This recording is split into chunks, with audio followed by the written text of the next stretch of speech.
हमने chapter 1 complete कर लिया था अपना। आज हम स्टार्ट कर रहे हैं चैप्टर 2 एसएम का, जिसका नाम क्या है, डायनेमिक्स ऑफ कॉम्पिटिटिव स्ट्रेटेजी। दीदी बोल रही थी सर चैप्टर का तो नाम बता दो, तो मैं नाम इसलिए छुपा रहा था क्योंकि ये जो चैप्टर है ना, मेरे को समझ नहीं आता कैसे जस्टिफाई करता है अपने नाम को।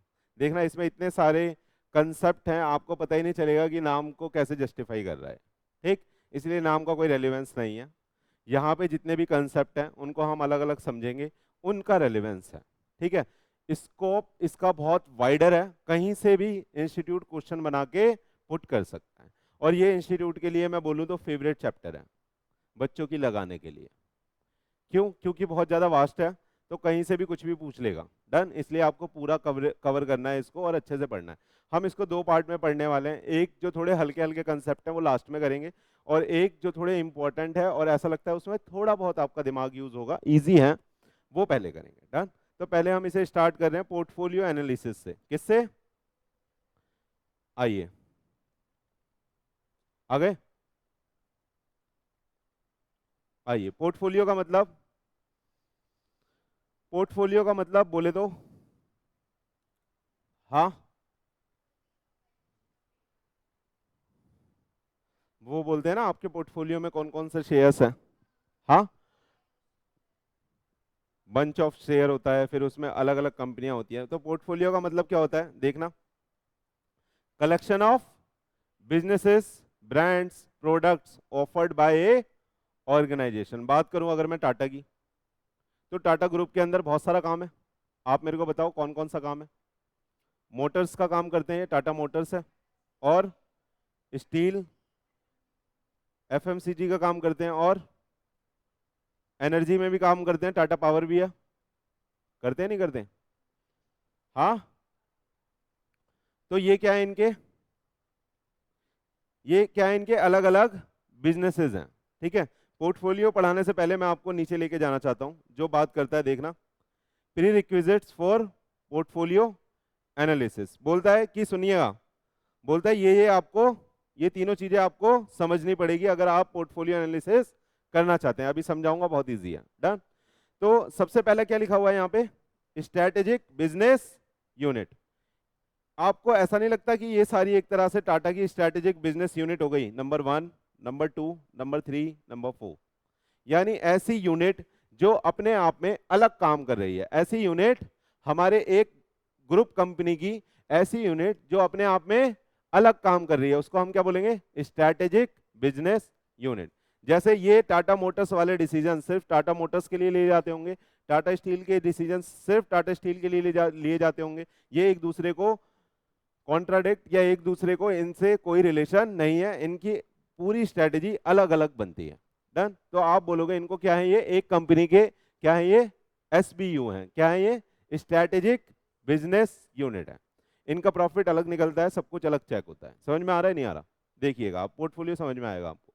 पोर्टफोलियो का मतलब सिंपली वही है कि एक कंपनी जो बहुत सारे वैरायटी ऑफ प्रोडक्ट दे रही है, उनका उनका जो बंच है उसको हम क्या बोलते हैं, पोर्टफोलियो बोलते हैं। देखिएगा, कह रहा है पोर्टफोलियो, वाह क्या शुरुआत है सर, क्या क्या कह रहा है, portfolio means collection of business, brand, product offered by A organization. Portfolio analysis is a tool by which management identify and analyze the various businesses that make an organization. सही है? तो आप इसको ऐसे भी समझ सकते हो, जो हमारा शेयर मार्केट का पोर्टफोलियो होता है उसमें भी तो हम अलग अलग एसबीयू ही क्रिएट कर रहे होते हैं पैसा कमाने के लिए।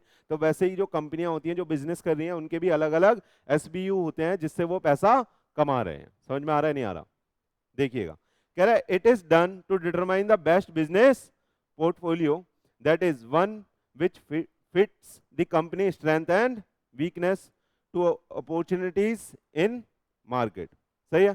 तो कह रहा है पोर्टफोलियो को डिटरमाइन करना इसलिए जरूरी है, पोर्टफोलियो को डिटरमाइन करना इसलिए जरूरी है कि कंपनी किस पे काम कर सके बेटे, अपनी स्ट्रेंथ पे और वीकनेस पे, अपनी स्ट्रेंथ पे और वीकनेस पे। चलें आगे, कह रहा है it is used in the multi product and multi business firm. तो ये तो पता ही है आपको, वहीं पे लगेगी पोर्टफोलियो एनालिसिस। अगर मैं डेली एक प्रोडक्ट में कर रहा हूं तो वहां पे काई की पोर्टफोलियो एनालिसिस। समझ में आ रहा है, नहीं आ रहा? अगर मेरा काम, मैं जो पैसा लगा रहा हूँ बस म्यूचुअल फंड में लगा रहा हूँ, शेयर मार्केट के पर्पज से बोल रहा हूँ, एक ही टाइप के म्यूचुअल फंड में लगाता हूँ, किस बात का पोर्टफोलियो, भैया एक ही शेयर है वो तो डन। तो ऐसे ही अगर हमारी जो कंपनी है वो एक ही तरह का काम करती है तो उसमें कोई पोर्टफोलियो एनालिसिस की जरूरत नहीं है। तो पोर्टफोलियो एनालिसिस काम पे काम आएगी जहां पे वैरायटी ऑफ प्रोडक्ट में अपन, वैरायटी ऑफ बिजनेसेस में अपन डील करते होंगे। आ रहा है नहीं आ रहा? आइएगा, कह रहा है it help strategists to take the strategic decision with respect to the individual product business in firm's portfolio। समझाने की जरूरत है नहीं? तो इसमें अलग डिसीजन लेना है तो अलग ले लेना, इसमें अलग लेना है अलग ले लेना, इसलिए पोर्टफोलियो एनालिसिस जरूरी है। आइए, कह रहा है एडवांटेज क्या है, it reveals the business having more potential so that the resources can be channelize to that business. तो हमें देखना है कि भैया हमारा इनमें से कौन सा एसबीयू बहुत अच्छे से काम कर रहा है। जो एसबीओ हमारे लिए बहुत अच्छे से काम कर रहा है हम वहां पे ज्यादा चैनलाइज करेंगे अपने रिसोर्सेज को। पूरा का पूरा चैप्टर इतना हल्का है, बस बल्कि है यानी ज्यादा सामान है इसके अंदर, इजी है।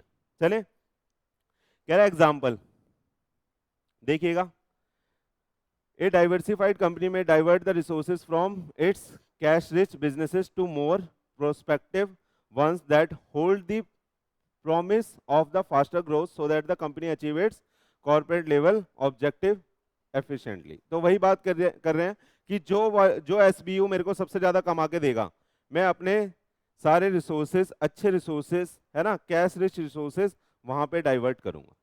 क्लियर है? चल सकते हैं? आइए अब सुनिएगा, ये तो था बहुत इजी। ये तो किसका मतलब, ये क्या था, ये बस पोर्टफोलियो एनालिसिस का मतलब था, है ना। हमें जो समझना है यहाँ पे, हमें यहाँ अलग अलग मैट्रिक्स पढ़ने हैं, हमें यहाँ अलग अलग मैट्रिक्स पढ़ने हैं पोर्टफोलियो एनालिसिस के अंदर। ठीक, तो उससे पहले, लेकिन पहले पोर्टफोलियो एनालिसिस के प्री रिक्विजिट कर लेते हैं। प्री रिक्विजिट कर ले। एसबीयू का मतलब तो आप समझ गए, क्या होती है स्ट्रैटेजिक बिजनेस यूनिट, जिसकी स्ट्रैटेजी अलग से ड्राफ्ट कर दी है, जो अलग से गवर्न कर दी है, जिसका प्रॉफिट अलग से कैलकुलेट होता है। जैसे हमने बोला हमारी ग्रुप कंपनी अगर टाटा है तो वहां पे टाटा मोटर्स एक स्ट्रैटेजिक बिजनेस यूनिट हो गई। और अगर मैं बात करूं मारुति की, तो मारुति ने एक अलग सेगमेंट बनाया है नेक्सा, देखा होगा आपने, है तो मारुति का ही लेकिन उन्होंने एक अलग सेगमेंट बना दिया नेक्सा। उसकी गाड़ी पे भी अलग से लिखा होता है नेक्सा, लिखा होता है नहीं लिखा होता, तो उन्होंने एक अलग एसबीयू क्रिएट करा है। वो समझ में आ रहा है? सेम बिजनेस लाइन में भी अलग एसबीयू क्रिएट कर दिया। तो आपने जो AS17 पढ़ा होगा सेगमेंट, ये कुछ उस तरीके से है। सेगमेंट रिपोर्टिंग पढ़ा है नहीं पढ़ा? चल सकते हैं, आइए अब सुनिएगा बात क्या हो रही है मेरे बच्चे। कह रहा है देयर आर 3 टाइप्स, कह रहा है 3 concept whose knowledge is required to understand the different model of portfolio. ठीक है, तो कह रहा है ये प्री रिक्विजिट है, पोर्टफोलियो एनालिसिस को समझने के लिए 3 चीजें आपको आनी चाहिए। ये आपको पहले से आती है, चिंता की कोई बात नहीं है, बस मेरे को एक बार बताना है, हनुमान तो उड़ सकता है। डन, बस इतना सा आपको बताना है, आपको खुद समझ में आ जाएगा। देखिएगा, पहला क्या है, स्ट्रैटेजिक बिजनेस यूनिट, पढ़ ले। देखिएगा, कह रहा है पोर्टफोलियो एनालिसिस में begin with the identifying the key businesses also term as the strategic business unit. तो हमने क्या आइडेंटिफाई कर लिया मेरे बच्चे, की बिजनेसेस, जिसको हमने क्या बोल दिया, स्ट्रैटेजिक बिजनेस यूनिट। ठीक है, एक सेकेंड देखो, आ जाओ। हाँ, बात कर रहे थे एसबीयू की। कह रहा है पोर्टफोलियो एनालिसिस में begin with the identifying the key business also term as the strategic business unit. बात हो गई थी कि स्ट्रैटेजिक बिजनेस यूनिट क्या होती है, बस यहाँ से पढ़ रहा हूँ, समझ में आता जाएगा, बहुत इजी है। कह रहा है SBU is a unit of company that has separate mission and objective and can be run independently from the other company businesses. सही है, तो एक तरह से हम सेगमेंट बांट देते हैं और उनको उस हिसाब से अलग अलग एनालाइज करते हैं। कह रहा है it can be A company division, product line with in A company और इवन ए सिंगल प्रोडक्ट। तो देखिएगा ध्यान से, एसबीयू क्या हो सकता है, एक कंपनी का डिवीजन भी हो सकता है। डिवीजन जैसे मैंने अभी बताया आपको, टाटा मोटर और टाटा स्टील और टाटा एनर्जी, टाटा पावर, है ना। कह रहा है एक प्रोडक्ट लाइन भी हो सकती है, जो मैंने आपको मारुति का बताया नेक्सा उन्होंने एक प्रोडक्ट लाइन अलग निकाल दी और उसकी थोड़ी अपर सेगमेंट की गाड़ियां वो निकालते हैं उसमें, है ना। देखिएगा विद इन ए कंपनी और इवन ए सिंगल प्रोडक्ट भी आपका एक क्या हो सकता है, एसबीयू हो सकता है। हाँ, सब एसबीओ हैं, अलग अलग जो बिजनेसेस हो रहे हैं जिनको आप अलग से एनालाइज कर रहे हो। कह रहा है एक की बिजनेस इसलिए लिखा है कि जो एक प्रॉफिट कमा के दे रही है जिसको आप अलग से एनालाइज करते हो। कई बार ऐसा होता है ना, दोनों को मर्ज भी कर दिया, जैसे एफएमसीजी में हमने ऐसी कोई कैटेगराइजेशन नहीं करी, तो एफएमसीजी को पूरा एक एसबीओ देखेंगे, उसके अलग अलग प्रोडक्ट को एसबीओ नहीं देखेंगे। लेकिन अगर मैं उसमें एक कैटेगरी निकाल दूं, अगर मैं एफएमसीजी में एक कैटेगरी निकाल दूं कि ये हमारे इम्यूनिटी बूस्टर प्रोडक्ट है, तो फिर वो एसबीओ हो जाएगा प्रोडक्ट वाइज। ठीक है, तो सुनिएगा, कह रहा है एसबीओ कुछ भी हो सकता है, एक कंपनी का डिवीजन भी हो सकता है, एक प्रोडक्ट की लाइन भी हो सकती है, और एक सिंगल प्रोडक्ट भी हो सकता है। समझ में आ रहा है?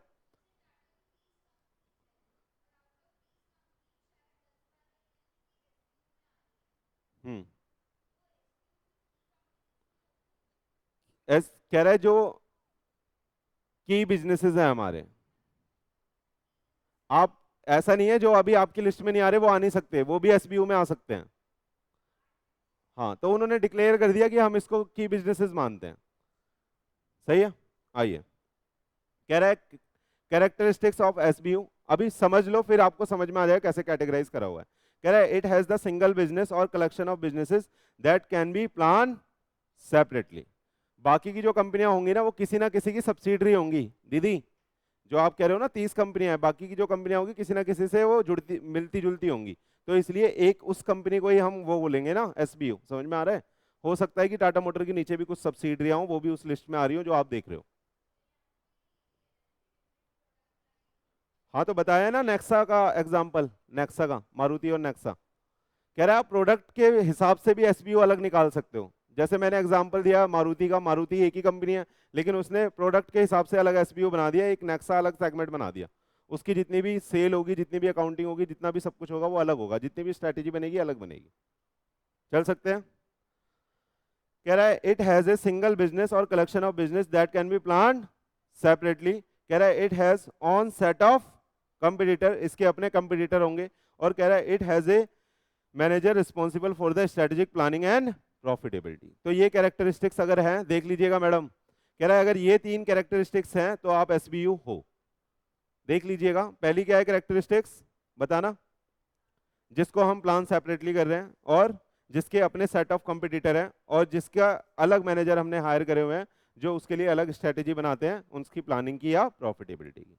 चलें आगे, आइए। कह रहा है for example Reliance industry has the different SBU for the petroleum, internet service, clothing, retail, etc, headed by the different individual responsible for the that line of business. After identifying the SBU, the management will assess their respective attractiveness and decide how much support each deserves. सही है? समझ में आ रहा है? आ रहा है या नहीं आ रहा? हमने अलग अलग एसबीयू निकाल दिए, उसके बाद हम देखेंगे कि किसमें कितना अट्रैक्टिवनेस है और कितना सपोर्ट किसको चाहिए। चलें आगे, आइए। नेक्स्ट जो कहानी आ रही है वो किसकी आ रही है? एक्सपीरियंस कर्व की। तो एक्सपीरियंस कर्व को यहाँ पे किसके साथ कंपेयर करके बताया? कॉस्ट पर यूनिट के। देख लो एक बार इधर, बहुत सिंपल है। कह रहा है जब आप स्टार्टिंग में काम करते हो तो कॉस्ट पर यूनिट ज्यादा आएगी, है ना? धीरे धीरे जैसे जैसे आप काम सीखते जाओगे तो आपका आउटपुट बढ़िया होता जाएगा, आप बल्क में और ज्यादा अच्छे से काम कर पाओगे, और जो आउटपुट आएगा, जो एफिशिएंसी आएगी वो बढ़िया आएगी, जिसकी वजह से आपकी जो कॉस्ट पर यूनिट है धीरे धीरे कम होती चली जाएगी। तो बताने की जरूरत नहीं है, प्लॉटिंग करके इतने तो समझदार आप हो, आपको समझ में आ रहा है क्या हो रहा है। जैसे जैसे हमारा एक्सपीरियंस बढ़ता जाएगा वैसे वैसे हमारी कॉस्ट पर यूनिट उस प्रोडक्ट की क्या हो जाएगी? कम हो जाएगी। बस यही था एक्सपीरियंस का। समझ में आया? यही था एक्सपीरियंस का। देखो कह रहा है ये यहाँ पे क्या लिखा है, ये समझ में आया ना? डायग्राम तो बताने की जरूरत तो नहीं है। देखो यहाँ पे क्या है? क्यूमुलेटिव प्रोडक्शन इन यूनिट, और यहाँ पे क्या है? Cost per unit. तो जितना ज्यादा प्रोडक्शन होता जाएगा उतना कम आपकी क्या होती जाएगी? कॉस्ट पर यूनिट निकलती जाएगी। क्यों? क्योंकि एक्सपीरियंस आप गेन करते जाओगे और आपकी स्किल, आप उसमें रवा हो जाओगे, आपकी जो स्किल है वो बढ़ती जाएगी। तो इसलिए आप कल एक चेयर बना पा रहे थे, आज आप उसकी जगह 3 चेयर बनाते हो, क्योंकि आपका हाथ बहुत तेज चल रहा है। आ रहा है या नहीं आ रहा? चल सकते हैं? आइएगा, पढ़ लो। कह रहा है it is similar to learning curve which means the efficiency of the worker increases due to repetitive work. It is based on the concept of we learn as we grow. It means the cost per unit decline as the cumulative production increases. Thus the larger firm would tend to have lower unit cost as compared to the smaller company. आ रहा है नहीं, नहीं समझ में आ रहा? हाँ, ठीक है. Thereby gaining a competitive cost advantage. Reduction in the cost per unit may be due to learning effect, है ना, economies of scale, technology improvement, process improvement, etc. सुनिएगा, कह रहा है कि जो इसलिए जो बड़े प्लेयर होते हैं उनकी कॉस्ट पर यूनिट कम आती है, इसलिए तो खेल पाते हैं. जैसे आप फ्लिपकार्ट को भी देखते होगे, है ना, नॉर्मल मार्केट से वहां पे सस्ते फोन मिल रहे होते हैं, कभी कभी सेल में तो बहुत ही ज्यादा तबाही मच जाती है. आ रहा है या नहीं आ रहा? क्यों होता है ऐसा? क्योंकि वो बल्क में खरीदते हैं, बल्क में काम करते हैं ना. तो सुनिएगा, एक्सपीरियंस कर्व क्या बताता है? जैसे जैसे आपका लर्निंग बढ़ती जाएगी वैसे वैसे कॉस्ट पर यूनिट कम होती जाएगी, क्योंकि आपकी एफिशिएंसी बढ़ती जाएगी. चले आइए, कैरेक्टरिस्टिक्स ऑफ एक्सपीरियंस कर्व पढ़िएगा. कह रहा है as the business organization grow it gain experience. Number 1 कह रहा है experience provide an advantage over the competition and the experience is key entry barrier. ये बात क्यों लिखी हुई है? Experience is the key entry barrier, ये बात क्यों लिखी हुई है? नहीं नहीं नहीं, ये बात इस सेंस से मैं बता रहा हूं. ये कह रहा है जो कंपनियां ऑलरेडी हैं उनको एक्सपीरियंस इतना हो गया कि जो एंटर करना चाह रहा है ना मार्केट में, उनके डर से नहीं कर रहा कि इनको हम कम्पीट ही नहीं कर पाएंगे, क्योंकि इनका एक्सपीरियंस इतना हो गया कि इनने कॉस्ट पर यूनिट बहुत मिनिमम पे लाकर फिक्स कर दिया, उतना हम कर ही नहीं पाएंगे. आप करके देख लो जोमेटो का काम, आप कोई सामान खरीद के खुद अपना बंदा भेज के देख लो, कॉस्ट निकाल के दिखा दो मेरे को, निकलेगी ही नहीं. क्यों नहीं निकलेगी? क्योंकि वो बल्क में काम कर रहे हैं, है ना, इसलिए वो कॉस्ट निकाल पा रहे हैं. आ रहा है या नहीं आ रहा? आइए, कह रहा है large businesses possess the strategic experience effect. सही है, तो उनका स्ट्रेटेजिक एक्सपीरियंस इफेक्ट भी उसमें कंबाइन हो जाता है. तो एक्सपीरियंस कर्व में आपको बस इतना लिखना है कि ड्यू टू लर्निंग हमारा क्या होता है, कॉस्ट पर यूनिट धीरे धीरे कम हो जाती है क्योंकि एफिशिएंसी बढ़ जाती है. और ये लाइन जरूर लिखना कि वो क्या हो जाता है, एक्सपीरियंस इज द क्या है, एक की एंट्री बैरियर है दूसरे के लिए जो उस बिजनेस में आना चाहता है, क्योंकि अभी जो प्लेयर है वो बहुत ज्यादा एक्सपीरियंस्ड हो चुके हैं, जिसकी वजह से कॉस्ट पर यूनिट बहुत कम आ गई है, और जो लोग हैं वो डर रहे हैं आने से धंधे में. आ रहा है या नहीं आ रहा? चल सकते हैं. आइए अगला देखिए, प्रोडक्ट लाइफ साइकिल. ये उससे भी इजी है. प्रोडक्ट लाइफ साइकिल, कोई भी जो प्रोडक्ट होता है उसके बेटा लाइफ में ये 3 फेजेस आते हैं. क्या क्या? पहला इंट्रोडक्शन, फिर ग्रोथ, फिर मेच्योरिटी, फिर डिक्लाइन. सही है? होता है या नहीं होता? बोलो बोलो बोलो बोलो बोलो बोलो. हाँ हाँ, चले देख लो, पढ़ लो यहां से. तो किस शेप का ये जो कर्व है, एस शेप्ड है, ऐसे करके, है ना, ऐसे करके बन रहा है, तो एस शेप्ड बोल सकते हैं इसको. आइए देखिए क्या कह रहा है, it is A S shaped curve which reflect the relationship of sale and the with respect to the time of the life of the product. सही है? आइएगा, कह रहे हैं ये product typically pass through the 4 stages. पहला क्या है? इंट्रोडक्शन. दूसरा क्या है? ग्रोथ. तीसरा क्या है? मैच्योरिटी. और लास्ट क्या है? डिक्लाइनिंग. यहाँ पे क्या होता है, स्लो स्लो हम ग्रो करते हैं, ग्रोथ होती है. यहाँ पे क्या होता है? रैपिड सेल ग्रोथ होती है ना.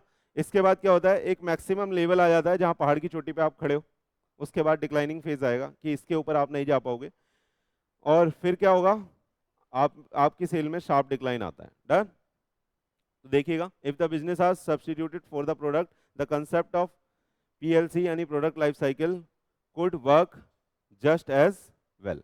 ठीक है, तो कह रहा है ये प्रोडक्ट लाइफ साइकिल बेटा सबके साथ ऐसे ही चलती है. समझ में आ रहा है नहीं आ रहा? हाँ, अब इसकी ये स्टेजेस डिस्कस करी हुई है. क्या होगा इंट्रोडक्शन फेज में? क्या होगा देखो, मार्केट कैसी है, लिमिटेड है हमारे लिए अभी, क्योंकि हमारा इंट्रोडक्शन फेज है, तो हमारी लिमिट सी है कि हम ज़्यादा सप्लाई नहीं दे पाएंगे. ऑर्डर तो आ रहे हैं, ऑर्डर हमारे लिए आ रहे हैं, लेकिन हम मार्केट को उतना एक्सप्लोर नहीं कर पा रहे. क्यों? कह रहा है कंपटीशन हमारे लिए कैसा है, नेग्लिजिबल है. प्राइस क्या है, रिलेटिवली हाई रहेगा. और ग्रोथ कैसी होगी, लो रेट से होगी. डन? प्रॉफिट कैसा होगा, ग्रोथ से तो कम ही होगा. अरे ग्रोथ से तो कम ही होगा. और ग्रोथ में कैसा होगा, हाई होगा. यहाँ पे स्टेबल होगा, यहाँ पे डिक्लाइन हो जाएगा. तीनों स्टेजेस का बता दिया प्रॉफिट. तो समझ में आया नहीं आया? अब देखो सेल की ग्रोथ भी देख लो. सेल की ग्रोथ कैसी होगी, पहले लोअर रेट से होगी. ग्रोथ जब ग्रोथ स्टेज में पहुंचोगे तो रैपिड सेल बढ़ेगी आपकी. मैच्योरिटी पे decline in the growth rate, इससे डिक्लाइन हो जाएगा. जो पहले था ग्रोथ रेट डिक्लाइन हो जाएगा, स्टेबल हो जाएगा, यानी जितना पहले सेल थी उतनी अब मेच्योरिटी पे वो सेम चलती रहेगी। ठीक है, डिक्लाइनिंग में क्या होगा, ड्रास्टिक डिक्लाइन आ जाएगा इन द सेल्स। सही है, समझ में आ रहा है, ड्रास्टिक डिक्लाइन आ जाएगा इन द सेल। प्राइस देख लो, यहाँ पे स्टार्ट फॉलिंग हो जाएगा, आप अपना जो प्रोडक्ट बेच रहे हो उसका प्राइस क्या कर दोगे, धीरे धीरे कम, तभी तो ज्यादा सेल करोगे। और यहाँ पे क्या होगा, स्टेबल हो जाएगा, और यहाँ पे क्या हो जाएगा, डिक्लाइन, क्योंकि आप सेल नहीं कर पा रहे तो आपका प्राइस डिमांड सप्लाई के रूल की वजह से डिक्लाइन हो जाएगा। समझ में आ रहा है, नहीं आ रहा। कंपटीशन देखना है, यहाँ पे ग्रोथ में इंक्रीज हो जाएगा, आप बड़े बड़े प्लेयर के साथ आप खेल रहे होगे, कंपटीशन में आ जाएंगे। पहले आप कंपटीशन में नहीं थे, क्यों, क्योंकि आपका इंट्रोडक्शन फेज थी, लोग आपको जानते ही नहीं थे, थोड़ा बहुत जितनी भी सेल आपके बस की थी आप वो कर रहे थे। लेकिन धीरे धीरे ग्रोथ हो गई, अब इंक्रीज हो जाएगा, और यहाँ पे टफ हो जाएगा। टफ होने के कारण अब सामने वाला अगर कंपिटेटिव एज ले जाएगा तो यहाँ पे डिक्लाइन में भी टफ ही रहेगा। आ रहा है या नहीं आ रहा, बोलो बोलो बोलो बोलो बोलो। मार्केट यहाँ पे एक्सपेंड करेगी, यहाँ पे आप स्टेबलाइज हो जाओगे, और यहाँ पे आपके लिए मार्केट डिक्लाइन हो जाएगी। समझ में आ रहा है, नहीं आ रहा। चले, प्रोडक्ट लाइफ साइकिल खत्म, ये वैसे भी बच्चों वाला पॉइंट है, पहले आपने पढ़ा हुआ है बचपन में, पढ़ा है नहीं पढ़ा, पूछ सकता है, लेकिन आइएगा अब सुनिएगा, आइए इधर, अब आ रही है मेन कहानी, अब आ रही है मेन कहानी, जो इसमें आपको आएगा मजा। आइए, जो आप पढ़ोगे यहाँ पे, आइएगा। कह रहा है पोर्टफोलियो एनालिसिस मॉडल्स। हमारे पास ना पोर्टफोलियो का एनालाइज करने के लिए बेटा अलग अलग मॉडल्स हैं, जिसको हमने नाम दिया है मैट्रिक्स के नाम से, है ना। एक का नाम क्या है, देखिएगा, बीसीजी मैट्रिक्स, जिसको जीएस मैट्रिक्स भी बोलते हैं, अभी मैं बताऊंगा डिटेल में सबके बारे में।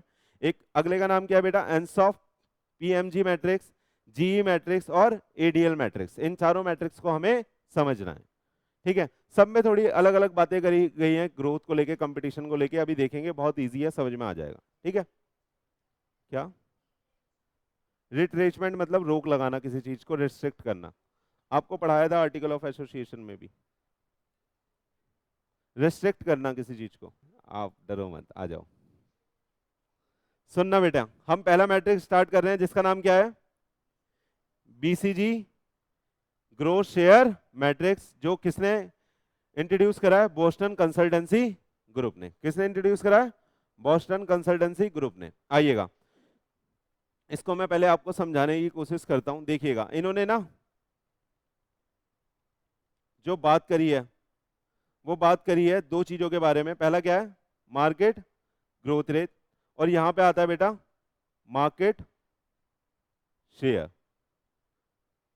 यहां पे क्या है, मार्केट ग्रोथ रेट, और यहां पे क्या है, मार्केट शेयर।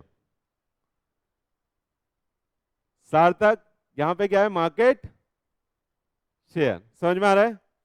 तो इस तरफ सुनिएगा, हेलो बच्चों, इस तरफ क्या है, बोलो यार, नहीं, इस तरफ क्या शो कर रहे हैं हम, मार्केट ग्रोथ रेट, और इस तरफ क्या है, मार्केट शेयर, है ना। चले, अब सुनिएगा, अगर मेरा मार्केट शेयर भी हाई है और मार्केट का जो ग्रोथ रेट है वो भी हाई है, मैं पहले बता दूं मार्केट शेयर का मतलब समझते हो आप, मार्केट शेयर का मतलब समझते हो क्या,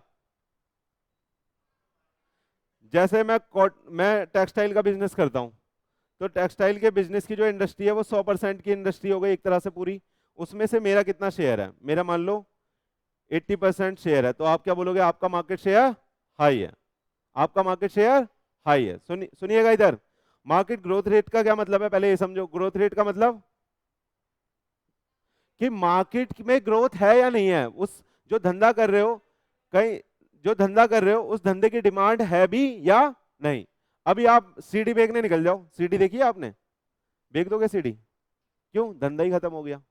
कैसेट बेच दोगे, वो जो आप पहले सुनते थे टेप रिकॉर्डर में डाल के, कुछ वो होता था, क्या बोलते थे उसको, कैसेट नहीं, उसको कुछ बोलते थे, रेडियो, है ना, कैसेट वाला रेडियो आता था, बेच दोगे अभी, नहीं, क्यों, ग्रोथ रेट ही नहीं है, खत्म हो गई मार्केट। समझ में आ रहा है। तो आपको ग्रोथ रेट का मतलब समझ में आया, और मार्केट शेयर का मतलब समझ में आया। अब देखिएगा, आपका मार्केट ग्रोथ रेट भी हाई है और आपका मार्केट शेयर भी हाई है। सुनिएगा इधर मेरे बच्चे, दोनों चीज आपकी हाई है। मैं बता देता हूं पहले, बीसीजी जो मैट्रिक्स है, बोस्टन ग्रुप ने ये बोला कि मैं ना ये 4 सिनारियो बना रहा हूं। एक मेरी जो कैटेगरी है वो क्या है, स्टार कैटेगरी, एक क्या है, क्वेश्चन मार्क कैटेगरी, और एक क्या है, कैश काउ कैटेगरी। भाई ये काऊ है, देख लेना, चिड़िया बन गई ये तो। काऊ है, काऊ है। कुत्ता तो भाई, कुत्ता तो बनेगा ही नहीं मुझसे, मेरी ड्राइंग बहुत अच्छी है, ये कुत्ता है भाई।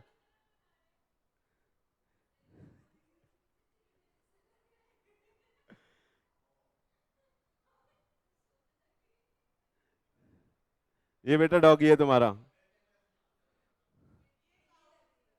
ये काऊ लग रही है।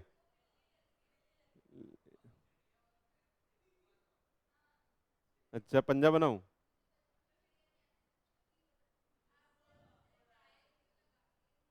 ये डॉग्स है और ये कैश काऊ है। सुनिएगा आप, ड्राइंग पे ध्यान मत लगाओ, यहाँ पे ध्यान लगाओ, सुनना सुनना। इन्होंने ना चार चार कैटेगरी बनाई।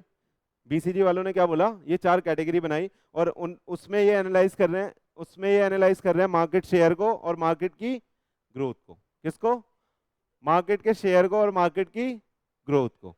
तो कह रहा है अगर ग्रोथ भी हाई है और मार्केट में शेयर भी हमारा हाई है, तो हम किस कैटेगरी में फॉल करेंगे? स्टार। समझ में आया? अब देखिएगा, मार्केट की ग्रोथ तो हाई है लेकिन हमारा शेयर कैसा है? लो। तो किस में फॉल करेंगे हम? Question mark. समझ में आया? कुछ मतलब नहीं है, इन्होंने बस नाम रखा है स्टार कैटेगरी, उनके लिए सबसे बढ़िया वाली कैटेगरी है। उससे अगर कम वाली कैटेगरी की बात करेंगे तो वो क्वेश्चन मार्क कैटेगरी है। वो कह रहे हैं कि आप यहाँ क्या कर रहे हो, जब ग्रोथ इतनी है मार्केट में तो आप क्यों अपना कम मार्केट शेयर करके बैठे हो? ठीक है, तो इसलिए उन्होंने क्वेश्चन मार्क रख दिया। कैश काउ मत पूछना क्यों रखा है। और देखिएगा, सुनो इधर, प्लीज इधर आ जाओ। कह रहा है मार्केट शेयर कैसा है हमारा? हाई है, लेकिन मार्केट में ग्रोथ ही नहीं है, मार्केट में ग्रोथ ही नहीं है, यानी मार्केट कैसी है? स्लो है, फायदा ही नहीं है। मैंने बोला ना आपको, अभी जाओ सीडी बेच के दिखाओ मेरे को, आपका मार्केट शेयर पूरा हाई होगा, आप ही होगे इकलौते बेचने वाले। हो सकता है कि धंधा चल भी जाए, क्यों? पुरानी चीजों का भी तो धंधा चल जाता है, क्या पता चला दो आप। आ रहा है या नहीं आ रहा? सुनिएगा, मार्केट की ग्रोथ ग्रोथ कैसी है बेटा? लो है, लेकिन मार्केट का जो शेयर है आपका वो हाई है। तो ये आप कहाँ फॉल करोगे? कैश काउ में। अभी डिटेल में पढ़ेंगे, है ना। अब सुनिएगा, दोनों ही चीजें आपकी क्या है? लो। कौन कौन सी? शेयर भी कम है और मार्केट में ग्रोथ भी नहीं है। क्यों कर रहे हो ऐसा धंधा? तो क्यों कर रहे हो ऐसा धंधा? आपका कोई शेयर भी नहीं है, वो मार्केट भी खत्म होने वाली है फ्यूचर में। तो भैया आप कहाँ पे कर रहे हो, कौन सी कैटेगरी में हो? Dog category. अब देख लो, एक एक करके सबको बढ़ा देता हूँ। स्टार बोले तो बिंदास कैटेगरी। क्या बोल रहा है? धंधा है, जो इंडस्ट्री है वो भी बढ़िया है और हमारा शेयर भी बढ़िया है।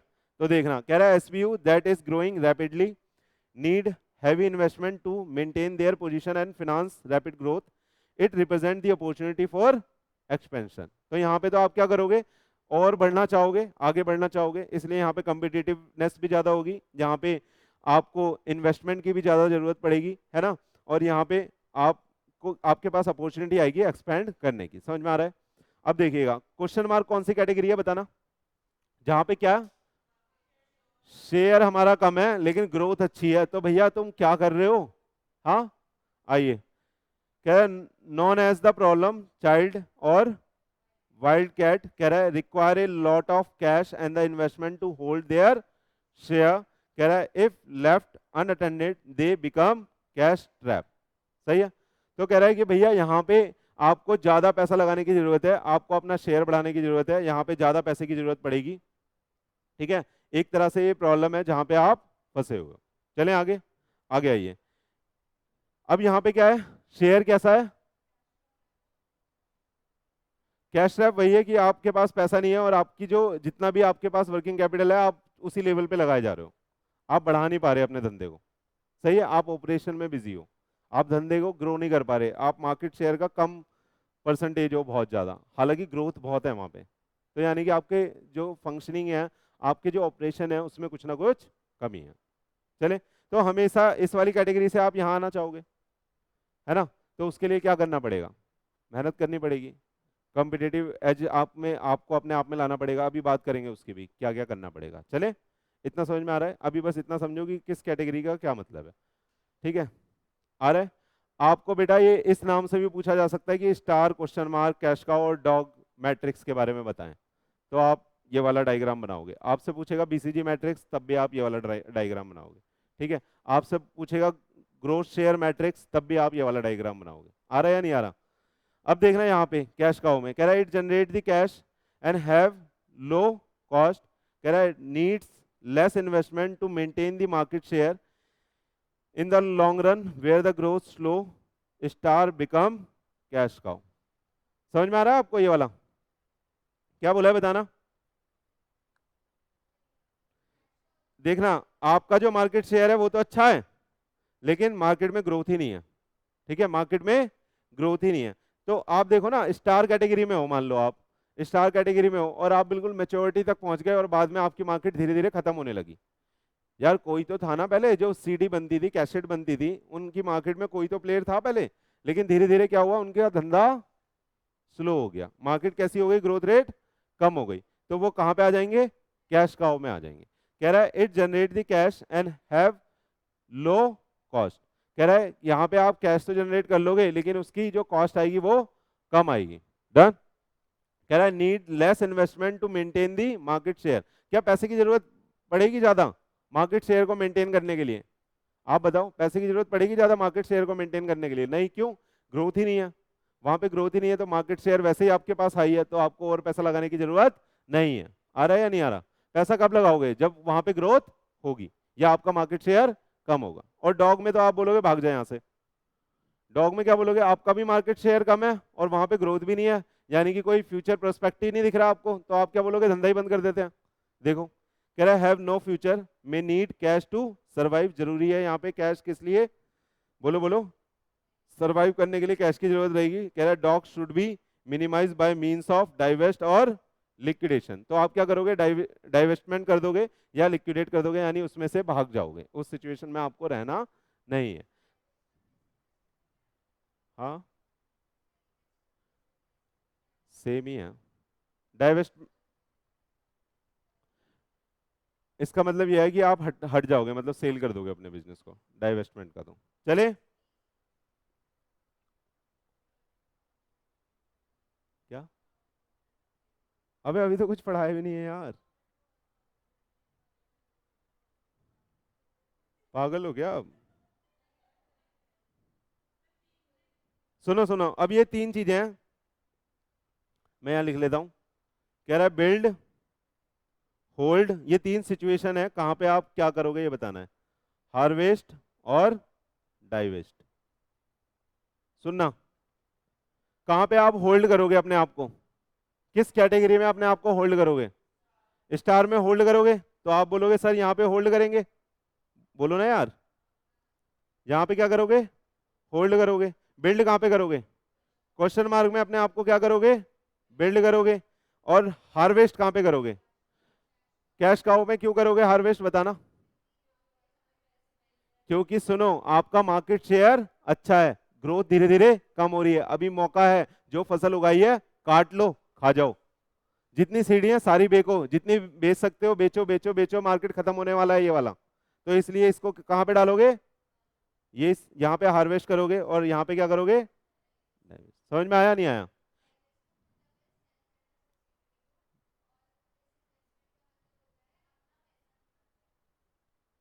मोर और लेस एक जैसा ही है, समझ में आया।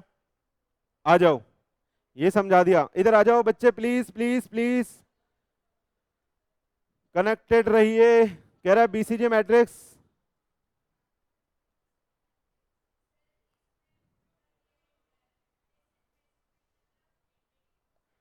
घर पे प्लीज, डिस्टर्ब डिस्टर्ब हो रहा है प्लीज घर पे। डाइवेस्ट का मतलब यहां पे है सेल कर देना, इन बात तो वही है, अपना पैसा निकालोगे सेल करोगे तभी तो पैसा निकलेगा। आ जाओ प्लीज। कह रहा है पोस्ट आइडेंटिफिकेशन स्ट्रेटेजी क्या है, after a firm has been classified into the SBUs it must determine which role each will play in future, तो कौन सा रोल कहाँ पे प्ले करना है ये आप ध्यान रखना। बिल्ड कहाँ पे करोगे, कह रहा है here the objective is to increase the market share even by sacrificing short term profit, तो कहाँ पे कर रहे थे बिल्ड, कहाँ पे कर रहे थे बिल्ड, ना ना बिल्ड कहाँ पे कर रहे थे, क्वेश्चन मार्क में।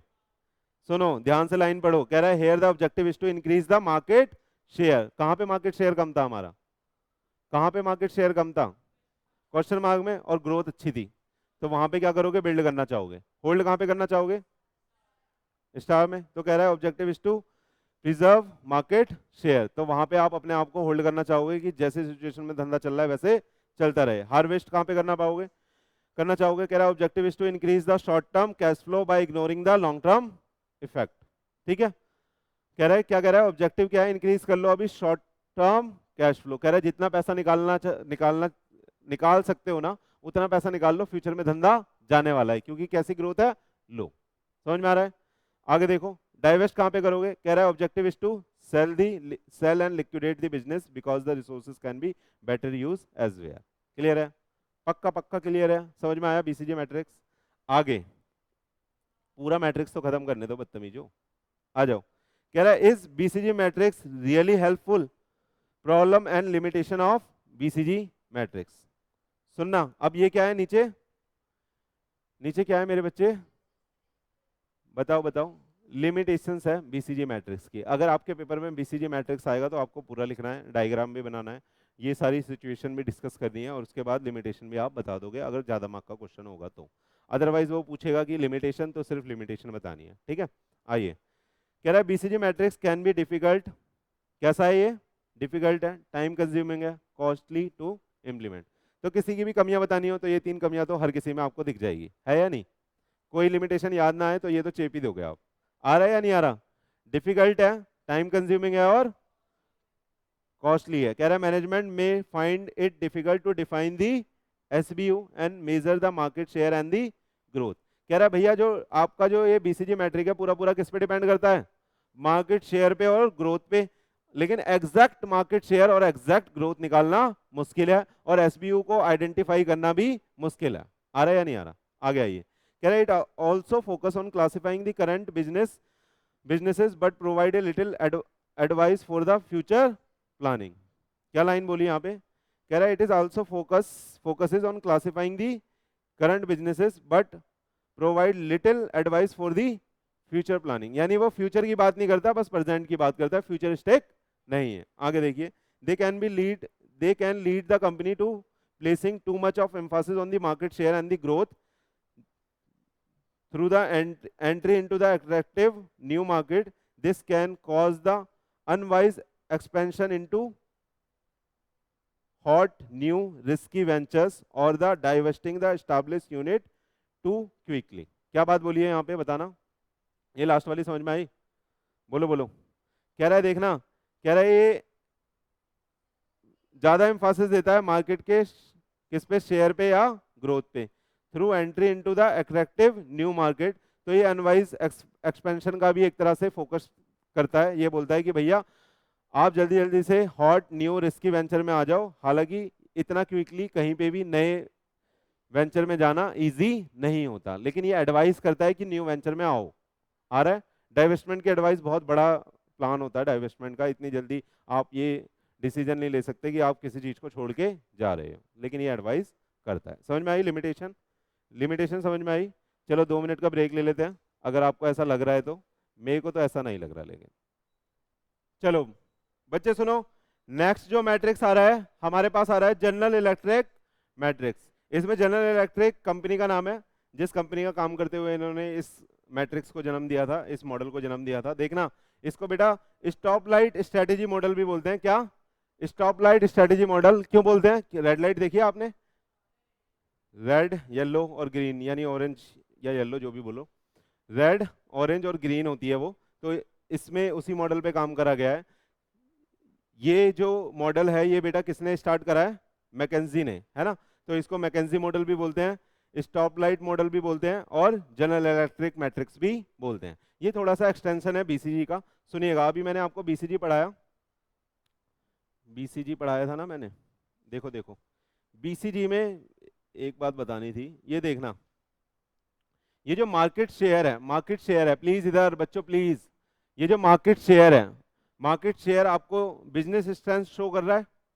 मार्केट शेयर आपको, आपका जो कंपनी है उस आपका मार्केट शेयर कैसा है, ये एक तरह से आपके बिजनेस की स्ट्रेंथ बता रहा है ना? और ये जो मार्केट ग्रोथ रेट है, ये क्या बता रहा है? मार्केट की अट्रैक्टिवनेस। ये क्या बता रहा है? मार्केट की अट्रैक्टिवनेस। बोले तो आपका जो इंडस्ट्री है, जो आपकी मार्केट है, वो कितनी अट्रैक्टिव है। जितना अच्छा ग्रोथ रेट होगा आप बोलोगे उतनी उतनी अट्रैक्टिव मार्केट है, और जितना ज्यादा आपका शेयर होगा आप बोलोगे आपके बिजनेस की स्ट्रेंथ उतनी अच्छी है, आपके बिजनेस की स्ट्रेंथ उतनी अच्छी है। आ रहा है समझ में? तो इसी मॉडल को जो मैकेंजी साहब हैं उन्होंने एक्सटेंड करा है। इसी मॉडल को मैकेंजी साहब ने क्या करा है, एक्सटेंड करा है।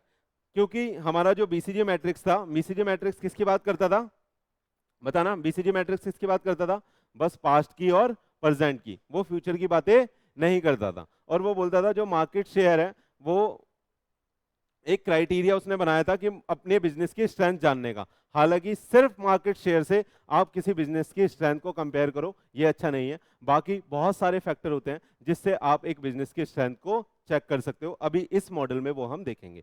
जैसे कि और दूसरी बात क्या करी थी उसने, मार्केट ग्रोथ की। तो उसने बोला था जो मार्केट अट्रैक्टिवनेस है, सुनिएगा, जो मार्केट अट्रैक्टिवनेस है उसको सिर्फ वो मार्केट ग्रोथ से देखता था।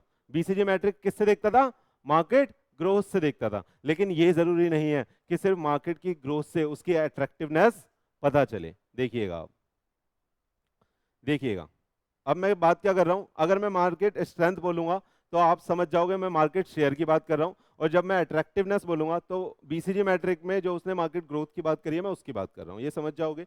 आइए हम क्या कर रहे हैं, अंडरस्टैंड कर रहे हैं किसको, जीई मैट्रिक्स को। सुनिएगा, तो इसने क्या बोला, बिजनेस की जो मार्केट स्ट्रेंथ है ना वो सिर्फ आप मार्केट ग्रोथ रेट से कंपेयर, सॉरी मार्केट का साइज आएगा ना, मार्केट शेयर था ना, मार्केट शेयर, सॉरी गलत हो गया ये, सुनना कह रहा है बिजनेस की जो अट्रैक्टिवनेस है, बिजनेस की जो अट्रैक्टिवनेस है जो बीसीजी मैट्रिक्स में इस साइड थी जिसको हम किससे कंपेयर कर रहे थे, ग्रोथ रेट से। तो कह रहा है आप किसी भी मार्केट की अट्रैक्टिवनेस सिर्फ उसकी ग्रोथ रेट से चेक करो, ये ठीक नहीं है। बाकी के बहुत सारे फैक्टर हैं जो बीसीजी मैट्रिक्स में आपने इग्नोर कर दिए, जैसे कि size of the market, industry की प्रॉफिटेबिलिटी, कितना ज्यादा उसमें कंपटीशन है, कितनी टेक्नोलॉजी की अवेलेबिलिटी है, कितना प्राइसिंग का ट्रेंड है, क्या ओवरऑल रिस्क है, क्या अपॉर्चुनिटी है, और क्या अपॉर्चुनिटी है डिफरेंशिएशन की of the product and service, और क्या डिमांड की वेरिएबिलिटी है।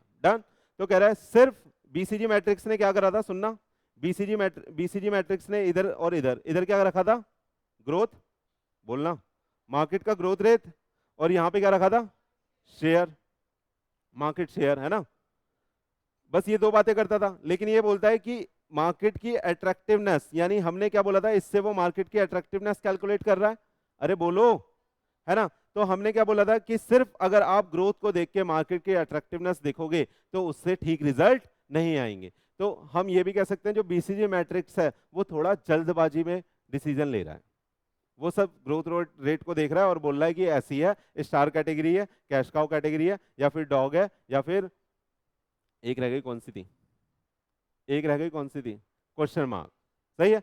तो वो इस तरीके से मॉडल को चेक कर ले रहा है, सिर्फ ग्रोथ रेट देख के वो अट्रैक्टिवनेस को जज कर रहा है। हालांकि जी मॉडल बोलता है कि सिर्फ ग्रोथ रेट को मत देखो, आप मार्केट का साइज देखो, आप इंडस्ट्री की प्रॉफिटेबिलिटी देखो, कंपटीशन देखो, अवेलेबिलिटी ऑफ टेक्नोलॉजी देखो, प्राइसिंग ट्रेंड देखो, समझ में आ रहा है, और बाकी ये जो तीन है ये भी देखो, ठीक। तो उसने बोला अगर आपको अट्रैक्टिवनेस देखनी है, सुनना, अगर ग्रोथ अच्छी भी है, ग्रोथ अच्छी भी है और साइज मार्केट का बहुत छोटा है, ग्रोथ अच्छी भी है मार्केट की, मैंने बोला कि भैया 20% की ग्रोथ है, लेकिन मार्केट का साइज कितना है, बस 2 करोड़ का साइज है, धंधा जो लेके जाओगे 2 करोड़ तक खींच के ले जा सकते हो।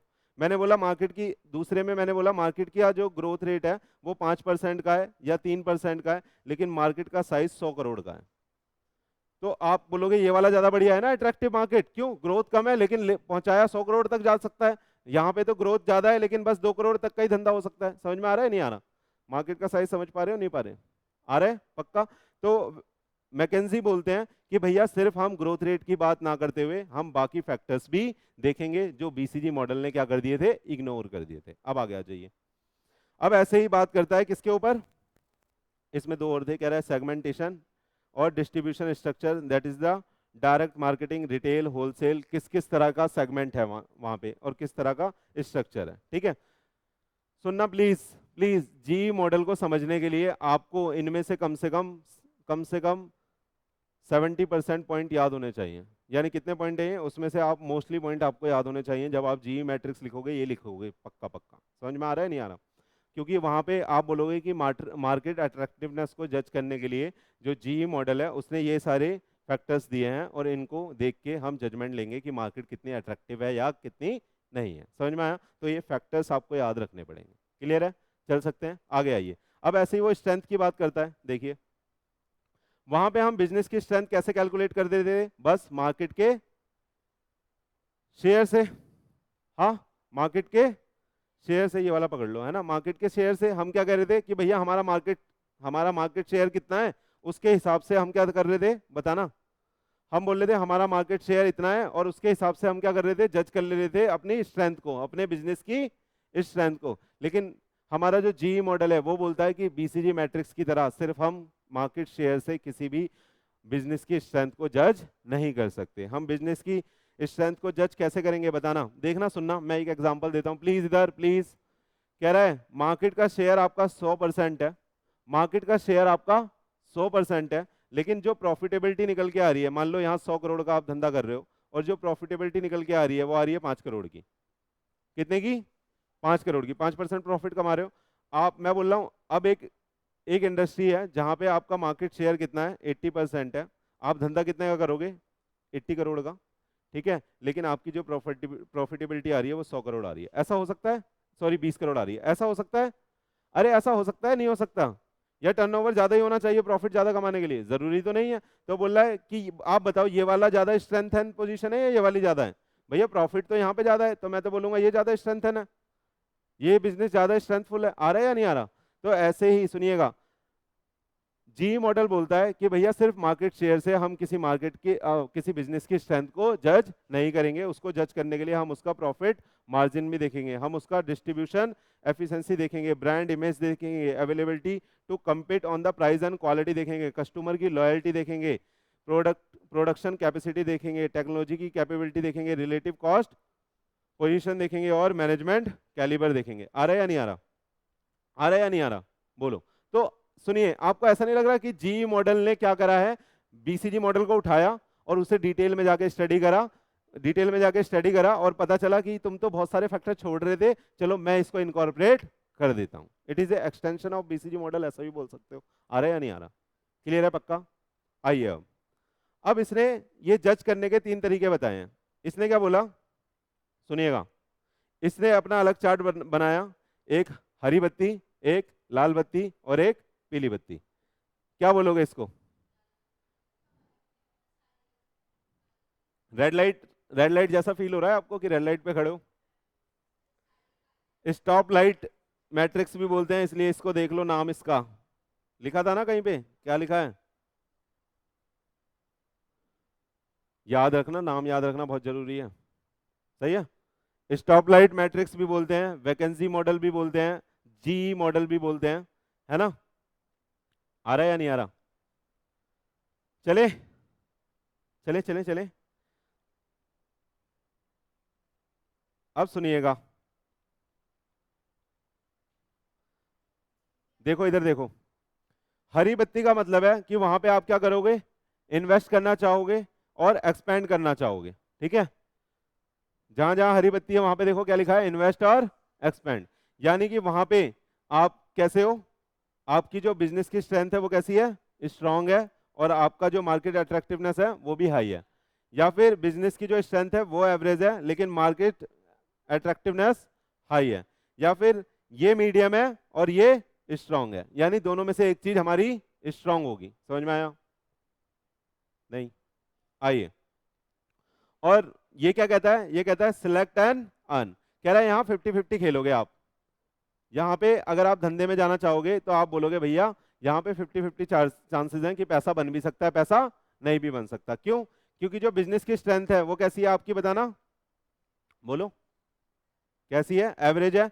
और आपकी जो मार्केट अट्रैक्टिवनेस है, जिस मार्केट में आप जाना चाहते हो, वो भी कैसा है, एवरेज है। दोनों कैसे हैं, दोनों के दोनों एवरेज है। तो कह रहा है 50-50 चांसेस हैं कि आप पैसा बना भी सकते हो, नहीं भी बना सकते। तो यहाँ पे ये है सिलेक्ट एंड अर्न की पॉलिसी आप लगाओगे कि अगर आपको ऐसा लगता है कि आप बढ़िया कर पाओगे तो आप इसमें एंटर करना। देखिएगा, और कह रहा है आपकी जो स्ट्रेंथ है वो कैसी है मेरे बच्चे, बिजनेस की स्ट्रेंथ कैसी है, वीक है, और मार्केट अट्रैक्टिवनेस कैसा है, हाई है। मार्केट अट्रैक्टिवनेस कैसा है, हाई है। आ रहा है या नहीं आ रहा, अरे बोलो।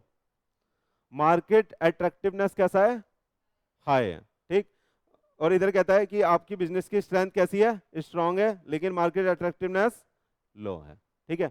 और ये जो तीन रेड पोर्शन है, ये जो तीन रेड पोर्शन है, ये हमारा कौन सा वाला पोर्शन है, रेड पोर्शन हमारा कौन सा पोर्शन है, जो वहां पे हमारा डॉग था बच्चे। रेड पोर्शन हमारा कौन सा पोर्शन है, जो वहां पे हमारा डॉग था, जहां पे हम क्या कर देते, डाइवेस्ट कर देते, ठीक है। ये क्या हो रहा है, देखो ये भी वीक है और अट्रैक्टिवनेस मीडियम है।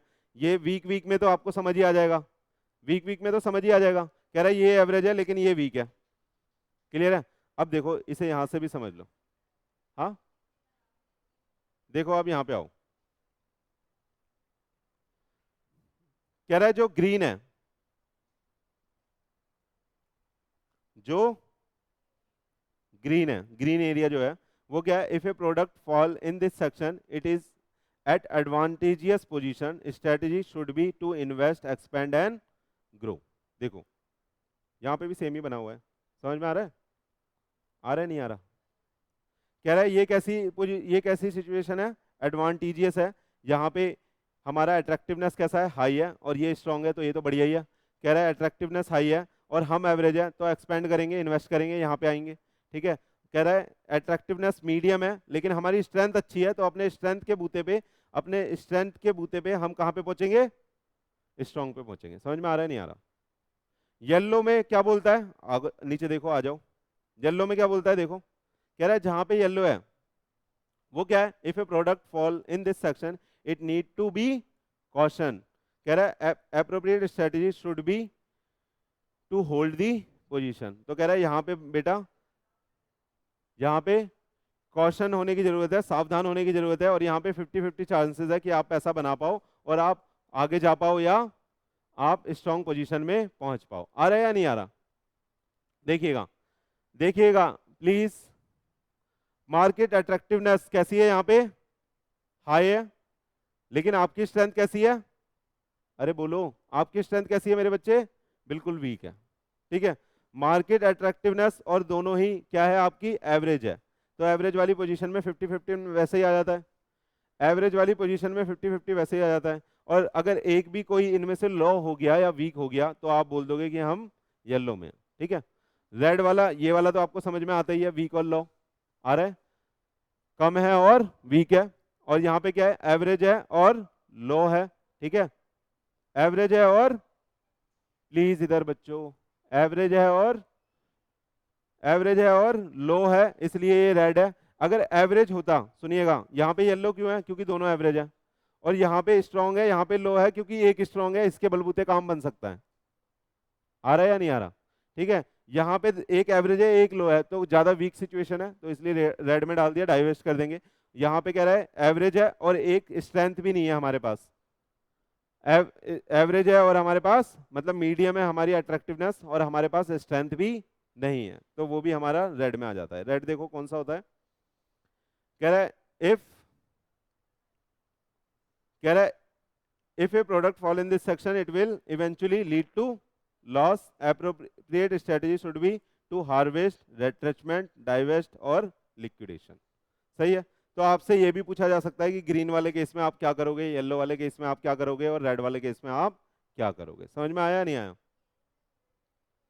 येलो में क्या करोगे आप बताओ। हाँ 50-50 चांसेस है, आप अप्रोप्रिएट स्ट्रेटेजी बनाओगे, होल्ड दी पोजीशन, और कोशिश करोगे कि आप कहाँ पे पहुंचो, ग्रीन में पहुंचो। हाँ नहीं, ग्रीन में होल्ड करेंगे,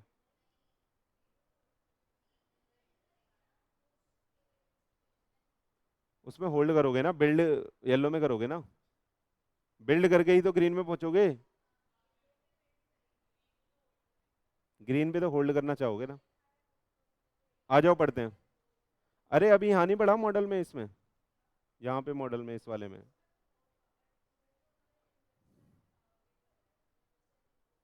यानी और पैसा बनाएंगे कहने का मतलब है। हाँ आ जाओ पढ़ते हैं, पढ़ ले एक बारी अब।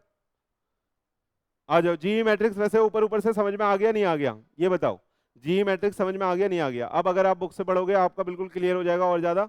अभी यहां से पढ़ते हैं और क्लियर हो जाएगा। आइए, कह रहे this model was developed by the General Electric company which with assistance of consulting firm जिसका नाम है McKinsey and company, also known as the business planning matrix और G 9 cell matrix. 9 cell matrix भी बोलते हैं इसको। 9 सेल मैट्रिक्स क्यों बोलते हैं?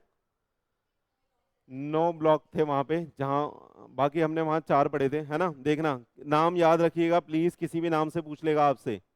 जी 9 cell matrix, business planning matrix, G model, stop light strategy, ये सब इसके घर के नाम है। आगे देखिए, कह रहा है strategic planning tool in this model is inspired by the traffic control light where green is used to go, yellow for use to caution and the red is to stop. समझ में आया? ये लिख दोगे तो मजा आ जाएगा, ध्यान से देख लो। Green is to go, yellow is for caution, red is to for stop. आ रहा है या नहीं आ रहा? आइए, कह रहा है ये क्या है बेटा? एक this portfolio analysis tool is based on 2 dimension where, discuss कर लिया है हमने पहले ही। ये जरूर लिखना है, ये क्या है? एक पोर्टफोलियो एनालिसिस टूल है। ये क्या है? एक पोर्टफोलियो एनालिसिस टूल है जो बेस्ड है 2 डायमेंशन पे। पहला क्या आ रहा है? वर्टिकल एक्सिस इंडिकेट करता है क्या? मार्केट अट्रैक्टिवनेस, जिसको मेजर करा है in term of the market growth rate, size, competition, intensity, profitability, overall risk. और हॉरिजॉन्टल एक्सिस पे क्या आता है? बिजनेस की स्ट्रेंथ, जिसको मेजर करा है आपने रिलेटिव मार्केट शेयर से, ब्रांड इमेज से, इनोवेशन से, कस्टमर के रिलेशनशिप से, मैनेजमेंट कैपेबिलिटी से। ठीक है, तो ये याद कर लोगे प्लीज, स्ट्रेंथ को कैसे किस फैक्टर से मेजर करना है और अट्रैक्टिवनेस को किस फैक्टर से मेजर करना है, ये आपको याद करना है। डन, चले आगे।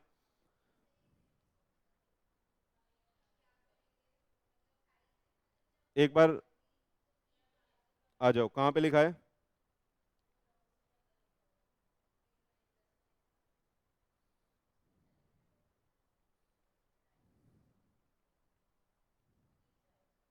नहीं, कहीं लैंग्वेज में लिखा है? आ जाओ, पढ़ते हैं, आ जाओ बच्चों। कह रहा है if a product fall in the green section the business is at the advantageous position. कह रहा है to reap the benefit the strategic decision can be to expand or to invest and to grow। क्यों? क्योंकि market कैसी है? बहुत ज्यादा क्या है? बोलो बोलो। अट्रैक्टिव है ना? हाँ, कह रहा है एक्सपेंड करोगे, इन्वेस्ट करोगे और ग्रो करोगे। लेकिन ग्रो भी एक, जैसे आपने प्रोडक्ट लाइफ साइकिल देखा, ग्रो भी एक स्टेज तक ही होता है, वहां पे जाके आप होल्ड कर लोगे। आ रहा है या नहीं आ रहा? अब आगे आ जाओ। कह रहा है if a product is in the amber और द येलो जोन, कह रहा है it need the question and the managerial direction is called for making the strategic choices. तो यहाँ पे सिलेक्ट एंड अर्न वाली सिचुएशन है, यानी यहाँ पे 50-50 चांसेस है कि आप पैसा कमा भी सकते हो और नहीं भी कमा सकते। तो इसलिए आप इसमें यही लिखोगे कि सिलेक्ट एंड अर्न वाली सिचुएशन है। डन। तो यहाँ पे स्ट्रेटेजी की जरूरत है, मैनेजरियल डायरेक्शन की, डिस्क्रिप्शन की जरूरत है कि वो स्ट्रेटेजिक चॉइस लेगा वहां पे एंटर करने की, वहां पे कमाने की, या स्ट्रेटेजिक चॉइस नहीं लेगा। It is totally the description of management. आ रहा है? तो इसमें आपको बेसिकली जो मेन पॉइंट है वो ये लिखना है कि यहाँ पे कॉशन है। डन। और यहाँ पे मैनेजमेंट का डिस्क्रिप्शन है कि इस चॉइस को हम सेलेक्ट करें या ना करें। लेकिन ग्रीन वाले में तो आप बोलोगे सेलेक्ट करो, एक्सपेंड करो, ग्रो करो, इन्वेस्ट करो। सही है? और रेड वाला भी क्लियर है? रेड वाले में क्या बोलोगे? भागो। रेड वाले में क्या बोलोगे? डाइवेस्ट करो, लिक्विडेट करो, है ना? रिट्रेंच करो। देखो, आप दोनों को घुसाओ मत आपस में। समझ में आ रहा है नहीं आ रहा? इसको अलग तरीके से पढ़ो, उसको अलग तरीके से पढ़ो, तभी इसको अलग तरीके से लिख पाओगे, उसको अलग तरीके से लिख पाओगे। आइए, कह रहा है eventually lead to the losses, lead to the losses that would make the thing difficult for the organization in such cases. Yellow red में बोल रहा है ना? आप देख लो। कह रहा है if the product in the red zone it will eventually lead to the losses that would make the things difficult for the organization in such cases the appropriate strategy क्या होगी? रिट्रेंच करना, डाइवेस्ट करना और liquidate करना। आ रहा है या नहीं आ रहा? बोलो बोलो बोलो बोलो। चले, आइए ये भी पढ़ लेते हैं जो बच्चा है। कह रहा है this model is the similar to the, कैसा है? BCG growth share matrix, however there are differences.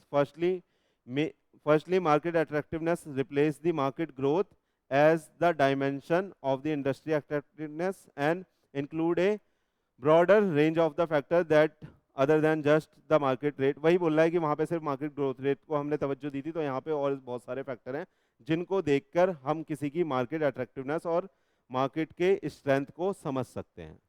सही है, चल सकते हैं, लिख दोगे आप, जी मैट्रिक्स आएगा तो बताओ। हाँ, बहुत इंपॉर्टेंट है ये। आप मेरे को बताओ बीसीजी और इसमें से कौन सा वाला ज्यादा बढ़िया है? अगर आपसे क्वेश्चन पूछेगा कि कौन सा लगाओगे, जी मैट्रिक्स। क्यों? क्योंकि ये पास्ट की भी बात करता है, प्रेजेंट की भी और फ्यूचर की भी। और जो हमारा बीसीजी मैट्रिक्स है वो किसकी बात करता है? और वहां पे सिर्फ एक एक फैक्टर के बेसिस पे वो स्ट्रेंथ देख रहा है और एक के बेसिस पे अट्रैक्टिवनेस देख रहा है। तो इसलिए आप ये भी बोल सकते हो कि वो क्विक है, मतलब जल्दी से स्टडी करी गई है, शॉर्टर स्टडी है, समरी है एक तरह से। आ रहा है या नहीं आ रहा? लेकिन ये डिटेल एनालिसिस है, ठीक है। तो अगर आपसे पूछेगा दोनों में से कौन सा बढ़िया है, तो आप बता देना कि जी मैट्रिक्स, और उसका रीजन भी देना। इसलिए समझ में आ रहा है नहीं आ रहा? समझ में आया दोनों? ये दोनों बहुत इंपॉर्टेंट थे बेटा। अब देखो जो छोटे छोटे मैट्रिक्स हैं वो खत्म कर लेते हैं। आइए, कौन सा रह गया? Ansoff, Ansoff matrix, Ansoff matrix. आइए, एनसॉफ मैट्रिक्स किसकी बात करता है? आ जाओ आ जाओ, चालू कर दिया। आप सुनो, एनसॉफ मैट्रिक्स बेटा हम लोग कर रहे हैं। मैट्रिक्स का नाम क्या है? Ansoff product market growth matrix. क्या है? Product market growth matrix. As the name suggest, ये बात करेगा किसकी? प्रोडक्ट की और मार्केट की। डन। तो यहाँ पे क्या हो रहा है? ये बताता है कि हम धंधे को कैसे ग्रो कर सकते हैं, क्या क्या हमारे पास पोर्टफोलियो एनालिसिस के टूल है। तो पहला बोला इसने, या तो आप एग्जिस्टिंग प्रोडक्ट पकड़ लो और एग्जिस्टिंग मार्केट पकड़ लो और धंधा बढ़ा लो। Done. Existing product, existing market पकड़ के आप धंधा बढ़ा लो, जिसको हम क्या बोलते हैं? Market penetration. यहाँ पे हम क्या करेंगे? एडवर्टीजमेंट पे ज्यादा पैसा लगाएंगे। आ रहा है समझ में? नहीं आ रहा? एडवर्टीजमेंट पे ज्यादा पैसा लगाएंगे, एग्जिस्टिंग मार्केट को ही ग्रैब करना चाहेंगे और कंपटीटर्स के लिए उसे डिफिकल्ट बनाएंगे कि कोई जो कंपटीटर है हमारे प्राइस को या हमारी स्ट्रेटेजी को कंपेट कर पाए। डन। आगे देखिए, आगे देखिए प्लीज। अगला कह रहा है न्यू प्रोडक्ट एग्जिस्टिंग मार्केट। तो यहाँ पे हम किस किस चीज पे काम कर रहे हैं? प्रोडक्ट डेवलपमेंट पे, प्रोडक्ट डेवलपमेंट पे। तो यहाँ पे हम क्या बोलेंगे कि हम प्रोडक्ट प्रोडक्ट डेविएशन से प्रोडक्ट, एक नया प्रोडक्ट लॉन्च करके अपना कंपटीटिव एज दिखाएंगे और अपने प्रोडक्ट से मार्केट को कैप्चर करेंगे। सही है? आगे आइए।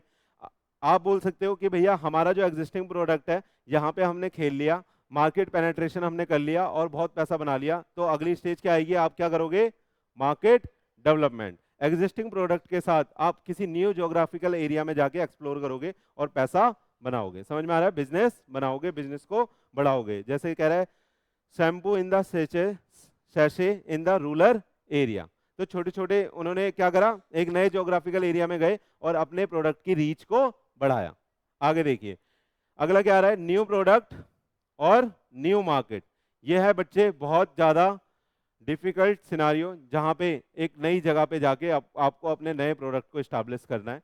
तो कह रहा है न्यू मार्केट में न्यू प्रोडक्ट, जैसे यहाँ पे एग्जांपल लिखा है, यहाँ पे आप डाइवर्सिफाई कर रहे हो, टोटली डाइवर्सिफाई कर रहे हो, यानी कि आप नए मार्केट में नया प्रोडक्ट लॉन्च कर रहे हो। तो कह रहा है Ola in the manufacturing the electronic scooter. और आप ये भी बोल सकते हो जब फर्स्ट टाइम इंडिया में उबर लेके आया था अपना, है ना, उबर कैब आई थी पहली बार, तो उसके लिए क्या था? नया मार्केट और नया प्रोडक्ट। उसको देख के बाद में ओला स्टार्ट हुआ। चले आइए, इसको आप डिटेल में देख लें। पढ़े पढ़े पढ़े पढ़े, आ जाओ। यहाँ के लिए तो नया था ना? अरे तो इंडिया इंडिया के लिए तो था, इंडिया के लिए तो था ही नहीं ना प्रोडक्ट। हाँ, तो हमारे, आ जाओ यहाँ पे पढ़ते हैं। डाइवर्सिफिकेशन ही पढ़ाता हूँ पहले, आ जाओ। सही है, आओ। कह रहा है it is a growth strategy where the business focus on selling the new product to the new market. कह रहा है it is the risky strategy as the company does not have much experience. It is achieve by starting up और acquiring the other businesses. तो हम ये बोल सकते हैं कि उबर ने बेटा जब स्टार्ट करा था ना, तो वो पहले मॉडल पे स्टार्ट ही कर रहा था, क्या इस तरीके से भी पैसा बन सकता है? कोई भी जो नया स्टार्टअप है वो यही तो कर रहा है। आप मेरे को बताओ, बहुत सारे फेल भी होते हैं। एग्जिस्ट करता था। कह सकते हो। चले चले। हाँ, इसका ये रहा ओला वाला एग्जांपल।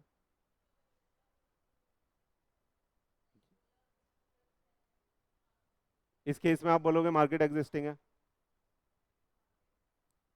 इंडिया, लेकिन वो कस्टमर बेस पूरा अलग है इसलिए उसको अलग मार्केट बोलेंगे। या आप इसमें टाटा को भी ले सकते हो, जैसे टाटा ईवी में आ रहा है ना, बाकी नहीं आ रहे अभी। आ रहा है या नहीं आ रहा? चले, समझ में आया? देखो मार्केट पेनिट्रेशन बढ़ा देता हूँ, बहुत इजी है। कह रहा है it is the growth strategy where the business focus on selling the existing product to the existing market. It can also be done by increasing the usages by the existing customer. It involve the aggressive marketing. यहाँ पे क्या करना पड़ेगा आपको, ये ध्यान रखना please बच्चों, यहाँ पे ध्यान रखना कि कैसे कौन सी स्ट्रेटेजी लगेगी। जैसे मार्केट पेनिट्रेशन में आप क्या करोगे, ये पूछेगा आपसे कस्टमर, इट इन्वॉल्व किसमें, एग्रेसिव मार्केटिंग में। आप एडवर्टीजमेंट बहुत ज्यादा करोगे क्योंकि आप एग्जिस्टिंग मार्केट में ही खेल रहे हो और एग्जिस्टिंग प्रोडक्ट के साथ ही खेल रहे हो। डन।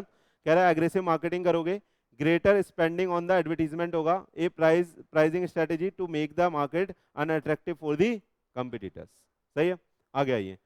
डेवलपमेंट, मार्केट डेवलपमेंट क्या है? मार्केट डेवलपमेंट क्या थी बोलो? Existing product new market. याद रखना, आपकी तरफ से आना चाहिए। देखिए कह रहा है it is a growth strategy where the business focus on selling the existing product to the new market. It is achieved through the new geographical market, new distribution channel and new and different pricing. तो इसमें ऊपर को ले लेना। सही है, आगे आइए। कह रहा है प्रोडक्ट डेवलपमेंट, यहां पे क्या होगा, एग्जिस्टिंग मार्केट और न्यू प्रोडक्ट। देखिएगा कह रहा है it is a growth strategy where the business focus on selling the new product to the existing market. It is achieve through the development of the new goods and the service which appeal to the existing customer. जैसे Fair and Lovely ने Fair Handsome बना दी, आ रहा है या नहीं आ रहा? तो उसने क्या कर दिया, प्रोडक्ट डेवलपमेंट कर दी। उसने पहले तो औरतों को सिखाया कि लगाओ क्रीम, लगाओ क्रीम लगाओ। फिर जब जो घर में जेंट्स थे, जो मम्मियों की बहनों की क्रीम लगा लगा के चुरा चुरा के लगाते थे, एक नया सेगमेंट उसको पता चल गया कि भैया एक इनको ये बताया जा सकता है, इनको इनको ये बताया जा सकता है, अरे सुनो ना, उनको ये बताया जा सकता है कि बेटा ये तुम्हारी क्रीम नहीं है, ये तुम्हारी क्रीम है। और एक नया प्रोडक्ट उन्होंने लॉन्च कर दिया, फेयर हैंडसम। सुनना, ये वाला काम ना आप उसमें भी कर सकते हो, जो सॉफ्ट ड्रिंक आती है, कर सकते हैं। सॉफ्ट ड्रिंक जो आती है, एक अलग तरीके की ड्रिंक निकाल के ये बोल सकते हैं कि ये लड़कों के लिए है।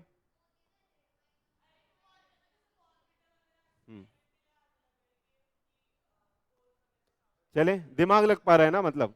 अरे आपका प्लीज इधर सुन लो, स्ट्रेटेजी पे दिमाग लग पा रहा है ना? लड़कियों के लिए पिंक कलर की बोतल बना दो, बहुत बढ़िया, आ जाओ। सुन लो, नीचे एग्जाम्पल भी थे यार, आ जाओ बच्चों, एग्जाम्पल देख लो। देखो देखो देखो, कह रहा है, हाँ सब में ही कह रहा है, एक luxury clothing brand selling the luxury clothing in the Europe market with the new design in the market penetration. कह रहा है एक luxury brand selling the luxury clothing in the Chinese market, new market पहुंच गए है ना। कह रहा है उसने luxury clothing selling the casual cloth in the European market, जहाँ पे फॉर्मल का बाजार था वहाँ पे कैजुअल बेचने लग गए। और ये कह रहा है casual clothing in the Chinese market in the diversification. तो उसके लिए नया मार्केट और नया वो हो गया। चले, डिस्कस हो गया। अरे आ रहा है समझ में, नहीं आ रहा? कौन सा मैट्रिक्स था बताना, कौन सा मैट्रिक्स था ये? Ansoff product market growth matrix, Ansoff के नाम से जाना जाता है इसको, तो एनसॉफ बोलोगे आप, ठीक है। आ जाओ, पीटूंगा बहुत तुम्हें, आ जाओ। PMG matrix is the future oriented portfolio analysis tool proposed by the ignore, है ना, पढ़ लेना ये। कह रहा है using the two dimensional matrix business can be, पूरा आपको बता दिया यार, ठीक है, चल सकते हैं आगे। एनसॉफ मैट्रिक्स आपको समझ में आ गया, बस याद रखना कौन सा मैट्रिक्स में, प्लीज सुनो सुनो सुनो, याद रखना कौन से मैट्रिक्स में क्या चीज थी, क्या डिस्कशन था, ठीक है। तो इसका नाम अगर आप पूरा याद कर लोगे ना, प्रोडक्ट मार्केट ग्रोथ मैट्रिक्स। क्या? Product market growth matrix. तो आपको पता चल जाएगा ये प्रोडक्ट और मार्केट का खेल करता है हमारे साथ। चले आइए आगे चले, आइए सुनना, एडीएल मैट्रिक्स में ज्यादा डिटेल में नहीं पढ़ा रहा आपको, यहाँ पे भी बहुत अच्छा मेरे फेवर में चीजें हो रही हैं, यहाँ पे भी कम लिखा हुआ है। एडीएल मैट्रिक्स बोले तो सुनिएगा, एडीएल मैट्रिक्स ने उसी बात को बोला है कि सुनना सुनना सुनना सुनना, यहाँ पे कुछ तो गड़बड़ है, वहां से देखते हैं स्टडी मैट से। आ जाओ, आइए, तो अब लास्ट मैट्रिक्स हम लोग पढ़ रहे हैं जिसका नाम क्या है, एडीएल मैट्रिक्स। बच्चे को हंसी आ रही है देखते हुए, क्योंकि बेटा इन्होंने मजाक कराया हमारे साथ, इन्होंने हमें, देखिएगा एडीएल मैट्रिक्स किस पे बेस्ड है बताना। इन्होंने कंपटीशन के जो अलग अलग स्टेजेस हैं उनको दिखाया है, और एक इंडस्ट्री में जो उनके स्टेजेस होते हैं प्रोडक्ट लाइफ साइकिल से रिलेटेड उनको दिखाया है। तो कंपटीशन से रिलेटेड इन्होंने कैसे बांटा देखिएगा, डोमिनेंट में, स्ट्रॉन्ग में, फेवरेबल में, टेनेबल में और वीक में, है ना। और इंडस्ट्री की मैच्योरिटी के बेसिस पे इन्होंने किस में बांटा है, आप इनिशियल स्टेज बोल सकते हो एम्ब्रॉनिक को, इनिशियल स्टेज, ग्रोथ, मैच्योरिटी और एजिंग यानी डिक्लाइनिंग स्टेज। डन। हमने क्या करा, डोमिनेंट में हमने बात करी कौन से फैक्टर की बताइएगा, जहां पे हमारी मोनोपोली है, जहां पे जो कंपटीशन है वहां पे कोई हमें टक्कर देने वाला नहीं है, बस हमारी चलेगी, ठीक है। तो आप देख रहे हो हर स्टेज पे हम ग्रीन ग्रीन है, हर स्टेज पे हम क्या है, डोमिनेंट में ग्रीन ग्रीन है, यानी धंधा ग्रो करेगा, इन्वेस्ट करते जाओ, धंधा बढ़ाते जाओ। आगे आइए, स्ट्रॉन्ग में क्या है बेटा, स्ट्रॉन्ग में मैंने बोला कि कंपटीशन बहुत कम है, ज्यादा प्लेयर नहीं है, जैसे मैंने टेलीकॉम इंडस्ट्री का एग्जांपल दिया आपको कि 3 ही प्लेयर हैं, जियो, वीआई और एयरटेल।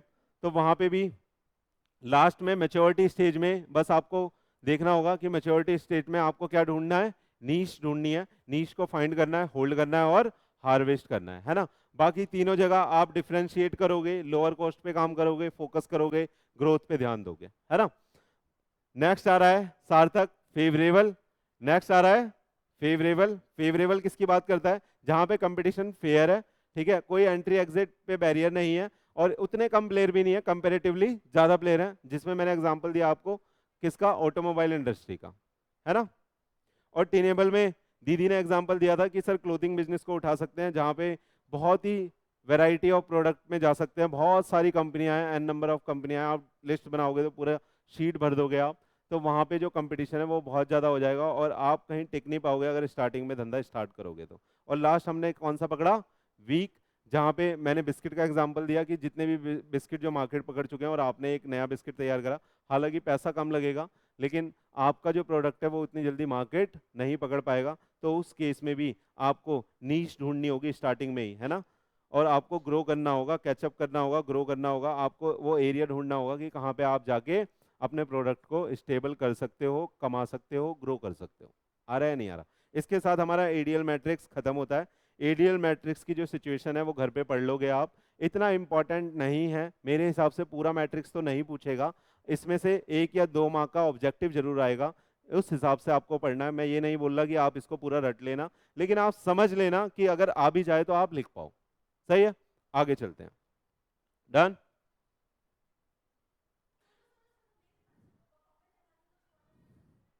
हाँ सुनिएगा, पोर्टफोलियो एनालिसिस था वो, पोर्टफोलियो एनालिसिस था। सुन लो अब एक मैट्रिक्स और बचा है हमारा, स्वॉट एनालिसिस पे डिपेंड करता है वो। सुनना, स्वॉट एनालिसिस के बारे में मैं पढ़ाऊंगा नहीं क्योंकि हमने पहले ही पढ़ा हुआ है। स्वॉट एनालिसिस क्या बात कर दिया, स्ट्रेंथ, वीकनेस, अपॉर्चुनिटी और थ्रेट के बारे में, है ना। सुनिएगा, ये स्ट्रेंथ और वीकनेस इंटरनल, प्लीज, स्ट्रेंथ और वीकनेस इंटरनल फैक्टर होते हैं और अपॉर्चुनिटी और थ्रेट एक्सटर्नल फैक्टर होते हैं, ये आपको पता ही है। आगे आ जाओ, इसी में बेस्ड बेटा एक मैट्रिक्स है जिसका नाम क्या है, टॉस मैट्रिक, ठीक है। सुनना, टॉस मैट्रिक इसका नाम है।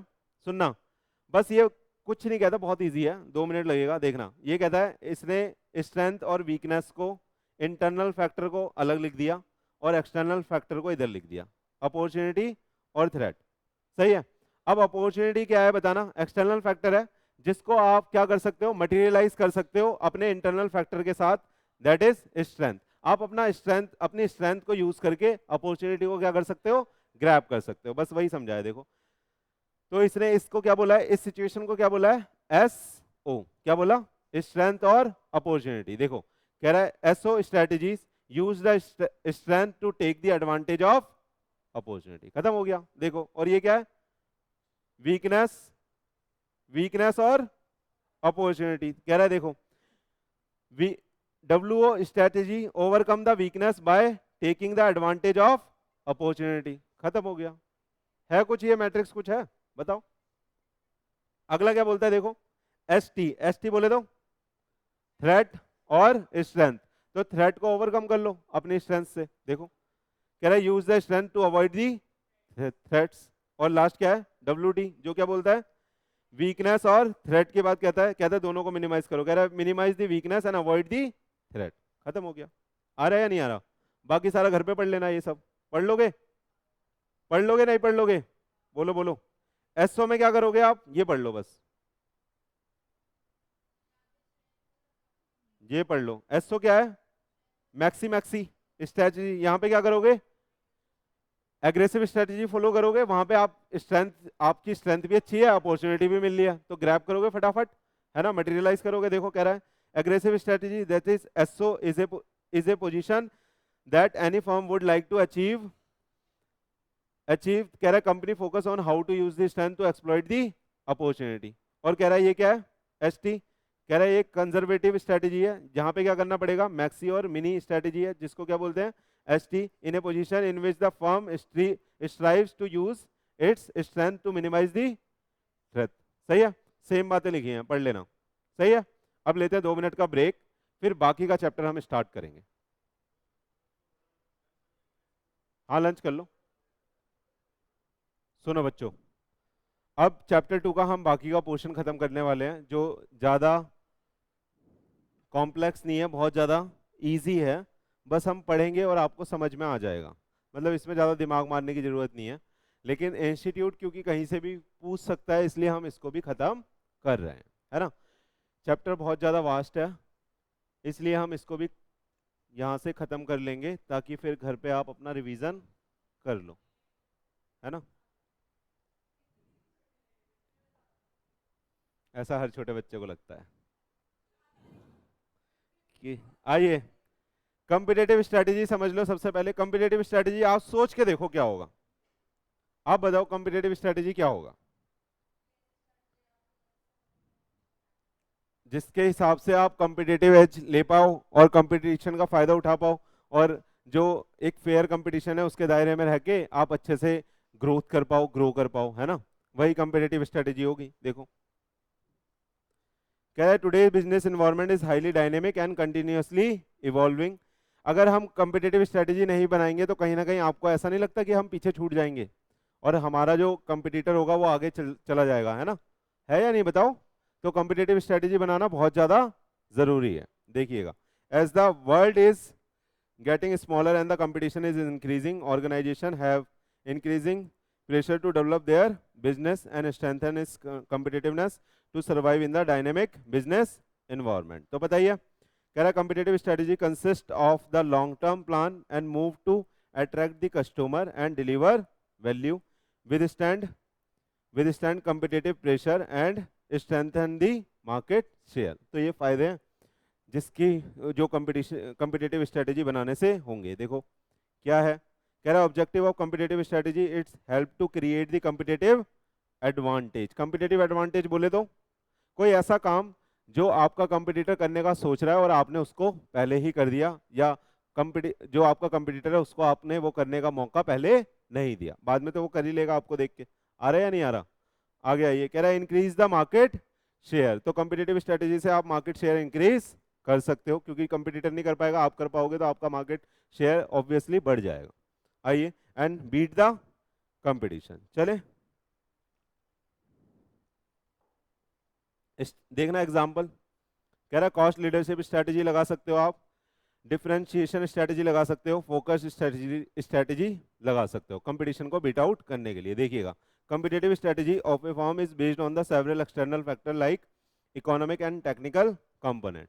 तो वो डिपेंड करता है कि किस तरह का आपका बिजनेस है, किस तरह का वहाँ पे कंपटीशन की डिमांड है, किस तरह का कंज्यूमर का बिहेवियर है, किस तरह की टेक्नोलॉजी है, उसके बेसिस पे आप वहाँ पे कॉम्पिटिटिव स्ट्रेटजी बनाओगे। चलें आगे, आइए कह रहा है having a competitive advantage is necessary for a firm to compete in the market, but competitive advantage should be sustainable, not easily copied. Sustainable का मतलब क्या है? जो लॉन्ग टर्म में चलता रहे। ऐसा नहीं होना चाहिए कि कम्पिटेटिव एडवांटेज आपने ऐसी ली हो कि तुरंत ही आपको कॉपी मार के सामने वाला भी आपसे ऊपर आ जाए। डन। तो सस्टेनेबल कम्पिटेटिव एडवांटेज लेनी है आपको स्ट्रेटेजी ऐसी तैयार करनी है कि सामने वाला जल्दी से कॉपी ना कर पाए। आ रहा है या नहीं आ रहा? आइए, कह रहा bye knowing if it is a leader challenger and followers in the market, bye knowing the if it is a leader challenger and follower in the market, the firm can adopt the appropriate competitive strategy. तो ये आपको देखना पड़ेगा, आप leader हो, challenger हो, follower हो market में, उसके बेसिस पे आप अपनी स्ट्रेटेजी ड्राफ्ट करोगे। आ रहा है या नहीं आ रहा? जैसे एक अच्छी स्ट्रेटेजी आप अगर एप्पल कंपनी के लिए बोलो तो ये भी हो सकती है कि वो ई व्हीकल में आ जाए, क्योंकि बहुत बहुत ज़्यादा उसके ऊपर लोगों ने क्या करा हुआ है, भरोसा करा हुआ है, बस नाम से ही बिकता है। आ रहा है या नहीं आ रहा? सबको पता है, अगर मैं किसी से पूछूं कि कौन सा सबसे ज़्यादा ड्यूरेबल फ़ोन होता है जो काफ़ी लंबे टाइम तक चले, हर कोई बोलेगा आईफोन ले लो। कौन सबसे ज़्यादा सिक्योर है, तो हर कोई बोलेगा आईफोन ले लो। आ रहा है या नहीं आ रहा? उसने एक ब्रांड वैल्यू क्रिएट करी है अपनी, तो उसके लिए कंपिटेटिव एडवांटेज ये हो जाएगी कि अगर कोई वो दूसरे प्रोडक्ट में आ जाए, किसी अच्छे प्रोडक्ट में आ जाए जो और बाकी लोग नहीं कर पा रहे हैं। आ रहा है या नहीं आ रहा? आ गया ये कंपिटेटिव लैंडस्केप, ये इंपॉर्टेंट है, याद रखिएगा। अभी हमने क्या पढ़ा? Competitive strategy. लिख दोगे इसके बारे में? आइए, कंपिटेटिव लैंडस्केप ये क्या होता है? यहां पे ना हम सामने वाले यानी जो हमारे कंपिटिटर है उनकी स्टडी करते हैं। सुनिएगा, हम जिस भी बिजनेस एनवायरनमेंट में काम कर रहे हैं वहां पे कंपटीशन तो होगा, क्योंकि डायनेमिक है एनवायरनमेंट, तो वहां पे कंपटीशन होगा। तो यहाँ पे हम क्या करते हैं, अपने जितने भी कंपिटिटर हैं उनकी स्टडी करते हैं। उनकी स्टडी करके हम गैप आइडेंटिफाई करते हैं कि व्हाट इज द नीच, है ना, नीच क्या है वहां पे। तो नीच पे को निकाल के हम फिर उसके ऊपर काम करेंगे। यानी हमें ये देखना है, जैसे आप ये देख लो कि जैसे जिसने पहली बार क्लासेस की इंडस्ट्री में रिकॉर्डिंग वाला सीन तैयार करा होगा, उसने क्या देखा, बाकी सारे कंपटीटर्स को देखा, उसने देखा भैया हम ये जो मैं बार बार मेहनत कर रहा हूँ ये तो रिकॉर्ड करके हम बेच सकते हैं। तो उसने पेन ड्राइव बना दी और पेन ड्राइव में अब वो क्लासेस बेच रहे हैं, तो उन्हें कम्पिटिटिव एडवांटेज मिल जाएगी। ऐसे ही हर इंडस्ट्री में आप उठा के देख सकते हो कि कोई भी बंदा क्या करेगा, सामने वाले कंपटीटर को देखेगा और वो देखेगा कि ये क्या ऐसा मिस कर रहे हैं जिसको हम अडॉप्ट करके इसका यूज कर सकते हैं। समझ में आया नहीं आया? यही है कम्पिटिटिव लैंडस्केप। इसमें क्या करना है, हमें अपने जितने भी कंपटीटर हैं उनकी स्ट्रेटेजी उनको पढ़ना है, समझना है, और ये देखना है कि ये जो कंपटीशन हम लोगों के बीच चल रहा है उसमें कहाँ पे गैप आ रहा है, कहाँ पे हम अपनी चीज को स्ट्रेंथन करके उस गैप को यूज कर सकते हैं। समझ में आया नहीं आया? चले आइए, इजी है बहुत। कह रहा है competitive landscape is a business analysis. क्या है ये? एक बिजनेस एनालिसिस है which identify the competitors either direct or indirect। समझ में आया नहीं आया? देखना, Patanjali and Hindustan Unilever are direct competitor, but ITC, hotels and Honda motors are indirect competitors that are competing to attract the, ये क्या लिखा है, affluent consumer to buy their product and services. तो कह रहा है चाहे कंपटीशन डायरेक्ट हो या इनडायरेक्ट हो, वो आपको देखना है कि किस तरह का कंपटीशन, आप किस तरह के कंपटीशन में आपकी जो ऑर्गेनाइजेशन है वो फॉल कर रही है। चले, कह रहा है competitive landscape is about identifying and understanding the competitor and comprehension of their vision, mission, value, niche, market and strengths and weaknesses। यानी आप क्या कर रहे हो यहाँ पे, किसकी स्टडी कर रहे हो? कंपटीटर्स की। कंपटीटर का क्या देख रहे हो आप? देखो, vision, mission, value, niche, strength and weaknesses. तो जहां जहां उनकी वीकनेसेस होगी वहां आप सोचोगे कि वहां पे आप काम कर लो। जैसे आपने कोई, मान लो आप वोल्टास या आप एसी बनाते हो, तो आपको पता है कि भैया एसी में खरीदने के बाद दिक्कतें आती हैं, तो आपको पता है कि बाकी कंपनियां किस पे फोकस कर रही हैं, बस बेचने पे, आफ्टर सेल सर्विसेज पे किसी का फोकस नहीं है। आपने क्या करा, आपने एक एसी लॉन्च करा और आप क्या दे रहे हो, आफ्टर सेल सर्विस दे रहे हो। आप कह रहे हो मेरा एसी लेके जाओ एएमसी फ्री। आप बताओ बिकेगा नहीं बिकेगा?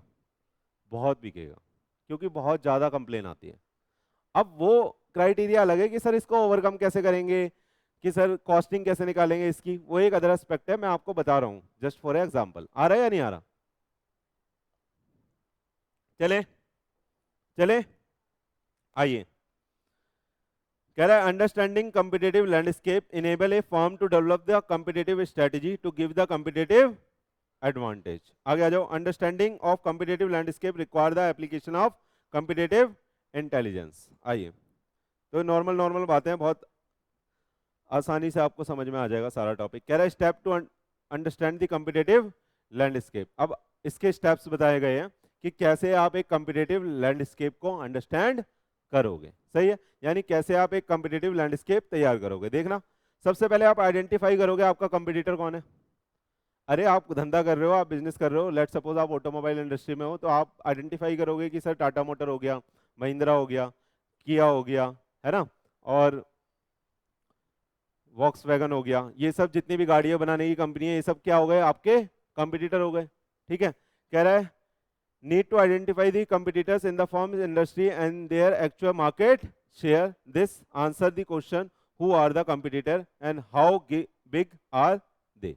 सही है, तो आपको ये एनालाइज करना है सबसे पहले कि वो आपके कंपटीटर, मेन कंपटीटर कौन कौन से है। आ रहा है या नहीं आ रहा? आ रहा है। हम क्या कर रहे हैं बताओ, कॉम्पिटिटिव लैंडस्केप के स्टेप्स को क्या कर रहे हैं हम, अंडरस्टैंड कर रहे हैं। तो आपको केस स्टडी बना के दी जाएगी, उसमें कंपटीशन के बारे में बोला जाएगा और ये बोला जाएगा क्या क्या स्टेप्स हैं कि आप एक कॉम्पिटिटिव लैंडस्केप कैसे तैयार करोगे। आ रहा है या नहीं आ रहा? सबसे पहले क्या करोगे, आइडेंटिफाई दी कंपटीटर। दूसरा क्या है, अंडरस्टैंड दी कंपटीटर। अब देख लो, कह रहा है once competitor are identify strategists need to understand them and through the market research report, newspaper, social media industry report, etc. This answer the question what are their product and services. तो अब आप क्या करोगे, उनकी study करोगे। हाँ, competitor आपने identify कर लिया, सारे कंपटीटर की वन बाय वन क्या करोगे, आप स्टडी करोगे और उससे आपको पता चलेगा कि वो किस प्रोडक्ट और सर्विसेज को किस तरीके से डील कर रहे हैं। आ रहा है या नहीं आ रहा? अगला आ रहा है, कह रहा है determine the strength of the competitors. सुनिएगा, दुश्मन को कभी भी कमजोर नहीं समझना चाहिए, तो आप उसकी स्ट्रेंथ पता करोगे कि उसकी स्ट्रेंथ क्या है। देखिए, कह रहा है this answer the question what are their financial position, what give them the cost and the price advantage, how strong is their distribution network and what are their human resources strength. ठीक है, तो आपको क्या करना है, उसकी सारी strength के ऊपर काम करना है कि क्या क्या उसकी स्ट्रेंथ है। स्ट्रेंथ के ऊपर काम क्यों कर रहे हैं हम, ताकि उसकी वीकनेस को ढूंढ पाए। समझ में आ रहा है? आ रहा है या नहीं आ रहा? आइए, अरे राम जी ने भी तो, राम जी को पता चला ये अमर है रावण, लेकिन वीकनेस मिली ना, पहले स्ट्रेंथ पता करी उन्होंने, स्ट्रेंथ पता दी, सबको पता दी, लेकिन स्ट्रेंथ किस लिए पता करी, ताकि वीकनेस मिल जाए। आइए, कह रहे determine the weakness of, determine the weakness of competitors. कह रहा है through consumer report reviews appearing in the various media, this answer the question where they are lacking. सही है, तो समझ में आ जाएगा, अगर आप वीकनेस देखोगे तो आपको समझ में आ जाएगा कहां पे वो लैक कर रहे हैं। आगे आइए, put all the information together. अब सारी इंफॉर्मेशन को इकट्ठा करके आपको क्रक्स निकालना है कि कहां पे हम कंपिटिटिव एडवांटेज गेन कर सकते हैं। देखिए, कह रहा है strategist puts all the information together to draw the conclusion and inference about all the competitors is not offering and how they can fill the gap. The strategist can also know the area which need to strengthen by the firm. समझ में आया? तो ये सब हमने क्यों करा, ताकि हम एनालाइज कर पाए कि कहाँ पे गैप आ रहा है। जैसे मैंने आपको एसी का एग्जांपल दिया, आप देख लो मोस्ट ऑफ दी कंपनियां 2 साल 3 साल की वारंटी देती हैं, उसके बाद कोई वारंटी नहीं है। जो कंज्यूमर है उसको बाद में बहुत दिक्कत आती है, बहुत सारा पैसा उसका फूक जाता है एसी के अंदर, हर साल सर्विस कराओ, मेंटेनेंस करवाओ। तो अगर आप एसी की कंपनी खोल रहे हो तो आप आफ्टर सेल सर्विसेज पे काम कर सकते हो। आ रहा है या नहीं आ रहा? आ रहा है या नहीं आ रहा? चले, समझ में आया? ये लिख दोगे, कॉम्पिटिटिव लैंडस्केप आ गया पक्का। आइए आगे चले, देखो ये कह रहा है, लास्ट का तो रह गया, कह रहा है this answer the question what improvement does the firm need to make and how firm exploit the weakness of the competitors. बात कर ली थी हमने, है ना? चले, बोलो बोलो बोलो। ये देख लो, ये कुछ भी नहीं है, बहुत आसान है। कह रहा है strategic analysis, evaluation, current vision, mission, goals and strategies. ये मैंने बात कर ली थी आपसे, एक्सटर्नल एनालिसिस, इंटरनल। एक्सटर्नल में अपॉर्चुनिटी, एक्सटर्नल में इधर प्लीज, एक्सटर्नल में अपॉर्चुनिटी और थ्रेट आता है, और इंटरनल में स्ट्रेंथ और वीकनेस आती है। बात हो गई थी, ये हो गई थी नहीं हो गई थी बताओ? अरे बोलो, पढ़ लोगे घर से? हाँ पढ़ लोगे ना? पक्का? चलो, इसी के ऊपर है यार ये पूरी टेबल, यहां से पढ़ा दूं मैं स्ट्रेटेजी एनालिसिस से? बोलो बोलो बोलो बोलो, या पूरा पढ़ा दूं बताओ? देखो सुनो, सारी बात है इसी चीज की, एक्सटर्नल एनालिसिस की और इंटरनल एनालिसिस की। एक्सटर्नल में क्या एनालाइज करोगे आप? अपॉर्चुनिटी और थ्रेट, और इंटरनल में स्ट्रेंथ और वीकनेस। फिर इसी के ऊपर ये बात लिखी हुई है यहाँ पे, ठीक है? अब नीचे आ जाओ, कह रहा है issue to consider the strategic analysis में क्या इशू करोगे बताओ? कंसिडर, बोलो। अरे जो हमने टॉस मैट्रिक्स में पढ़ा था वही करोगे ना? आ रहा है या नहीं आ रहा आपको? हाँ आ जाओ, या पढ़ दूं? हाँ पढ़ देता हूँ एक बारी, लग नहीं रहा मेरे को क्या आ रहा है आपको।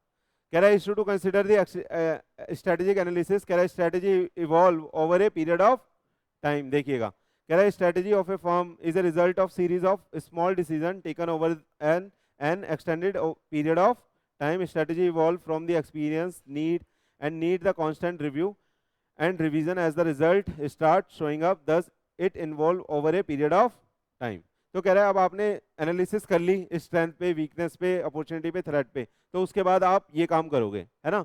जो आप क्या करोगे, इशू कंसिडर करोगे जो स्ट्रेटेजिक एनालिसिस में आते हैं। यानी कि कह रहा है कि अगर आपकी जो स्ट्रेटेजी है वो ज़्यादा टाइम पीरियड वाली है, तो उसमें क्या करोगे आप? चेकिंग करोगे उसकी, उसे चेंज करते रहोगे, देखोगे क्या चेंज की वहाँ पे ज़रूरत है या नहीं है, अपनी स्ट्रेंथ, वीकनेस, अपॉर्चुनिटी और थ्रेट के हिसाब से। आ रहा है या नहीं आ रहा? आगे देखो, कह रहा है balance of external and internal factor का बैलेंस रखोगे।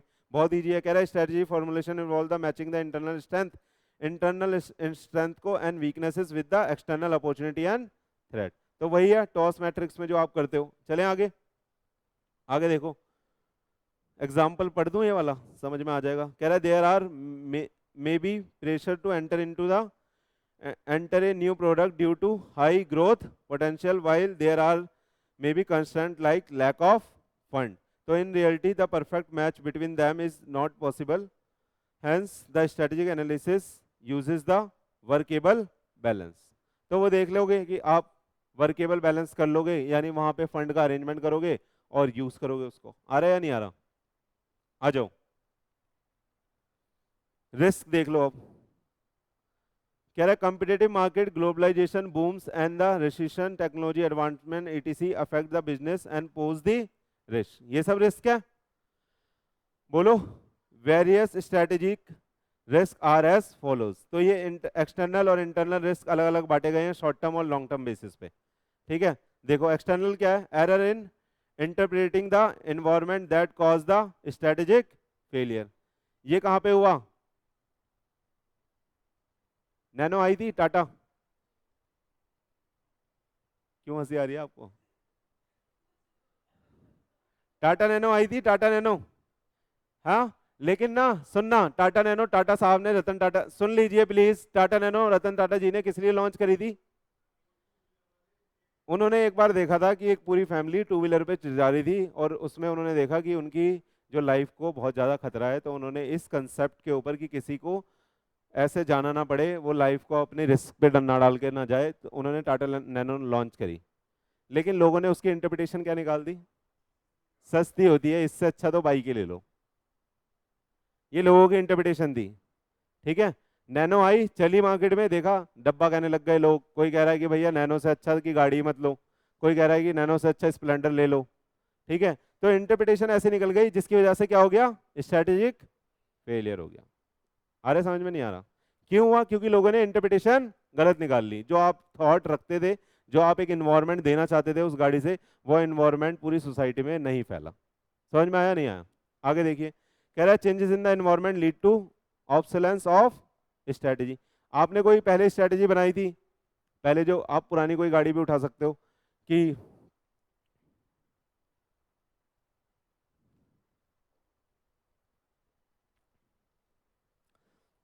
इसमें कोई पुरानी गाड़ी भी उठा सकते हो कि पहले वैसा इन्वायरमेंट था, लेकिन आजकल स्पीड का जमाना है तो लोगों को पावर चाहिए, लोगों को पावर चाहिए, लेकिन आप अभी भी वही पुराने थॉट पे लगे हुए हो कि भैया नहीं, हम तो बस नॉर्मल कार देंगे, पावर वावर नहीं देंगे। समझ में आ रहा है नहीं आ रहा?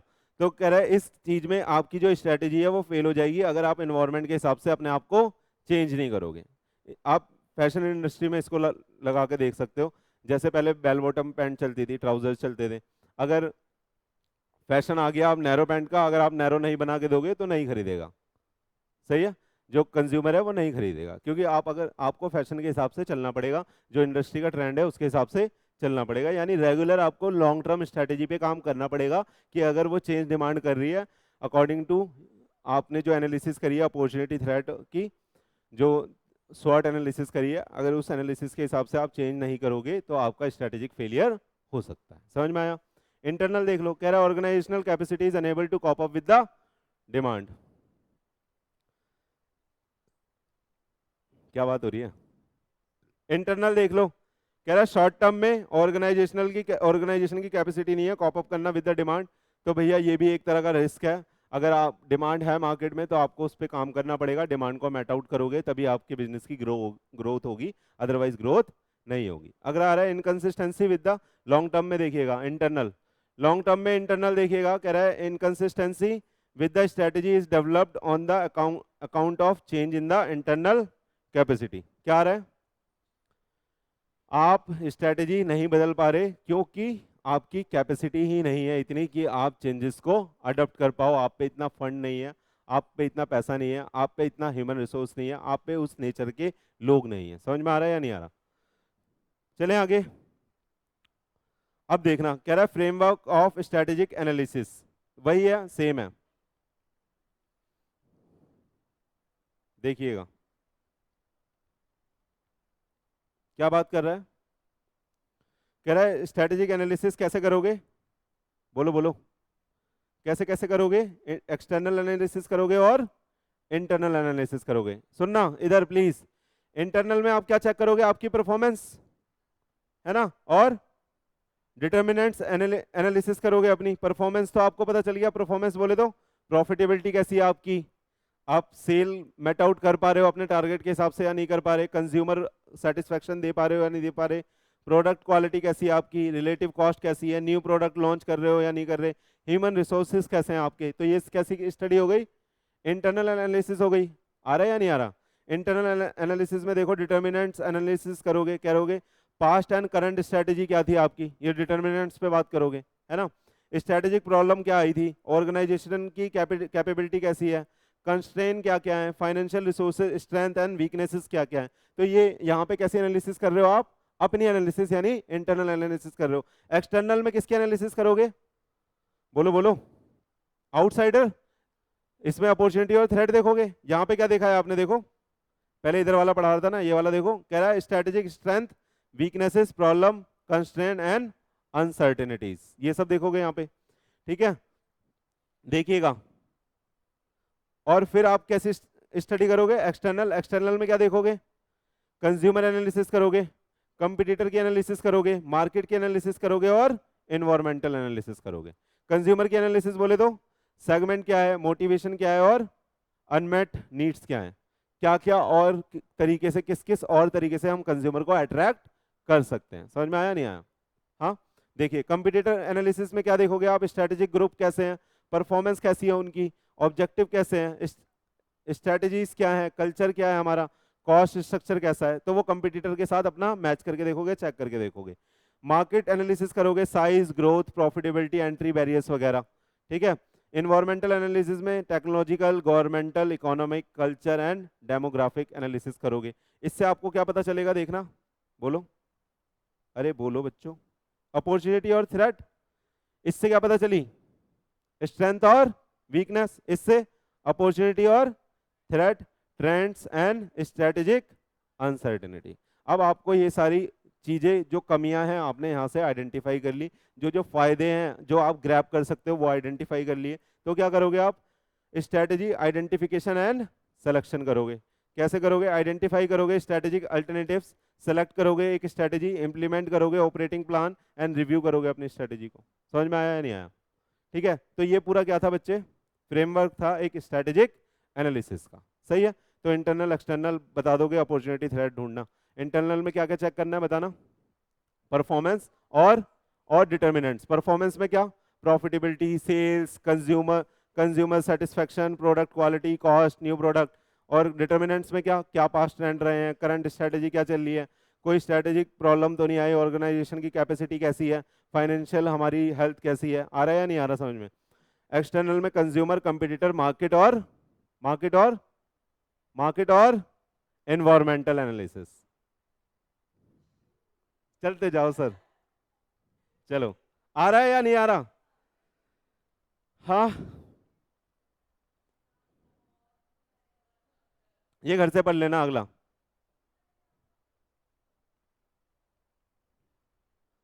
बहुत इजी है। पॉइंट इंडस्ट्री और कंपिटेटिव एनालिसिस में कुछ भी नहीं है। इसमें बस आपको, सुन लो प्लीज, 2 मिनट सुन लो, पढ़ लेना आप घर पे। बस आपको इसमें ये जानना है कि जिस इंडस्ट्री में आप काम कर रहे हो उसके बारे में आपको नॉलेज गैदर करनी है। डन। इंडस्ट्री का मतलब क्या होता है बताओ? ग्रुप ऑफ फर्म जो सिमिलर टाइप के प्रोडक्ट और सर्विसेज दे रही है, उस इंडस्ट्री के बारे में आपको जानना है। और वहां पे कंपिटेटिव फोर्स के बारे में आपको एनालिसिस करके कंपिटेटिव एडवांटेज लेनी है।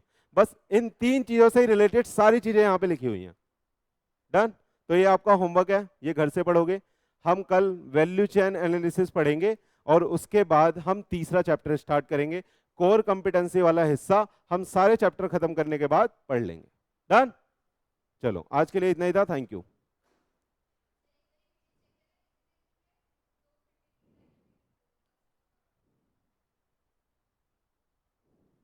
Bye bye.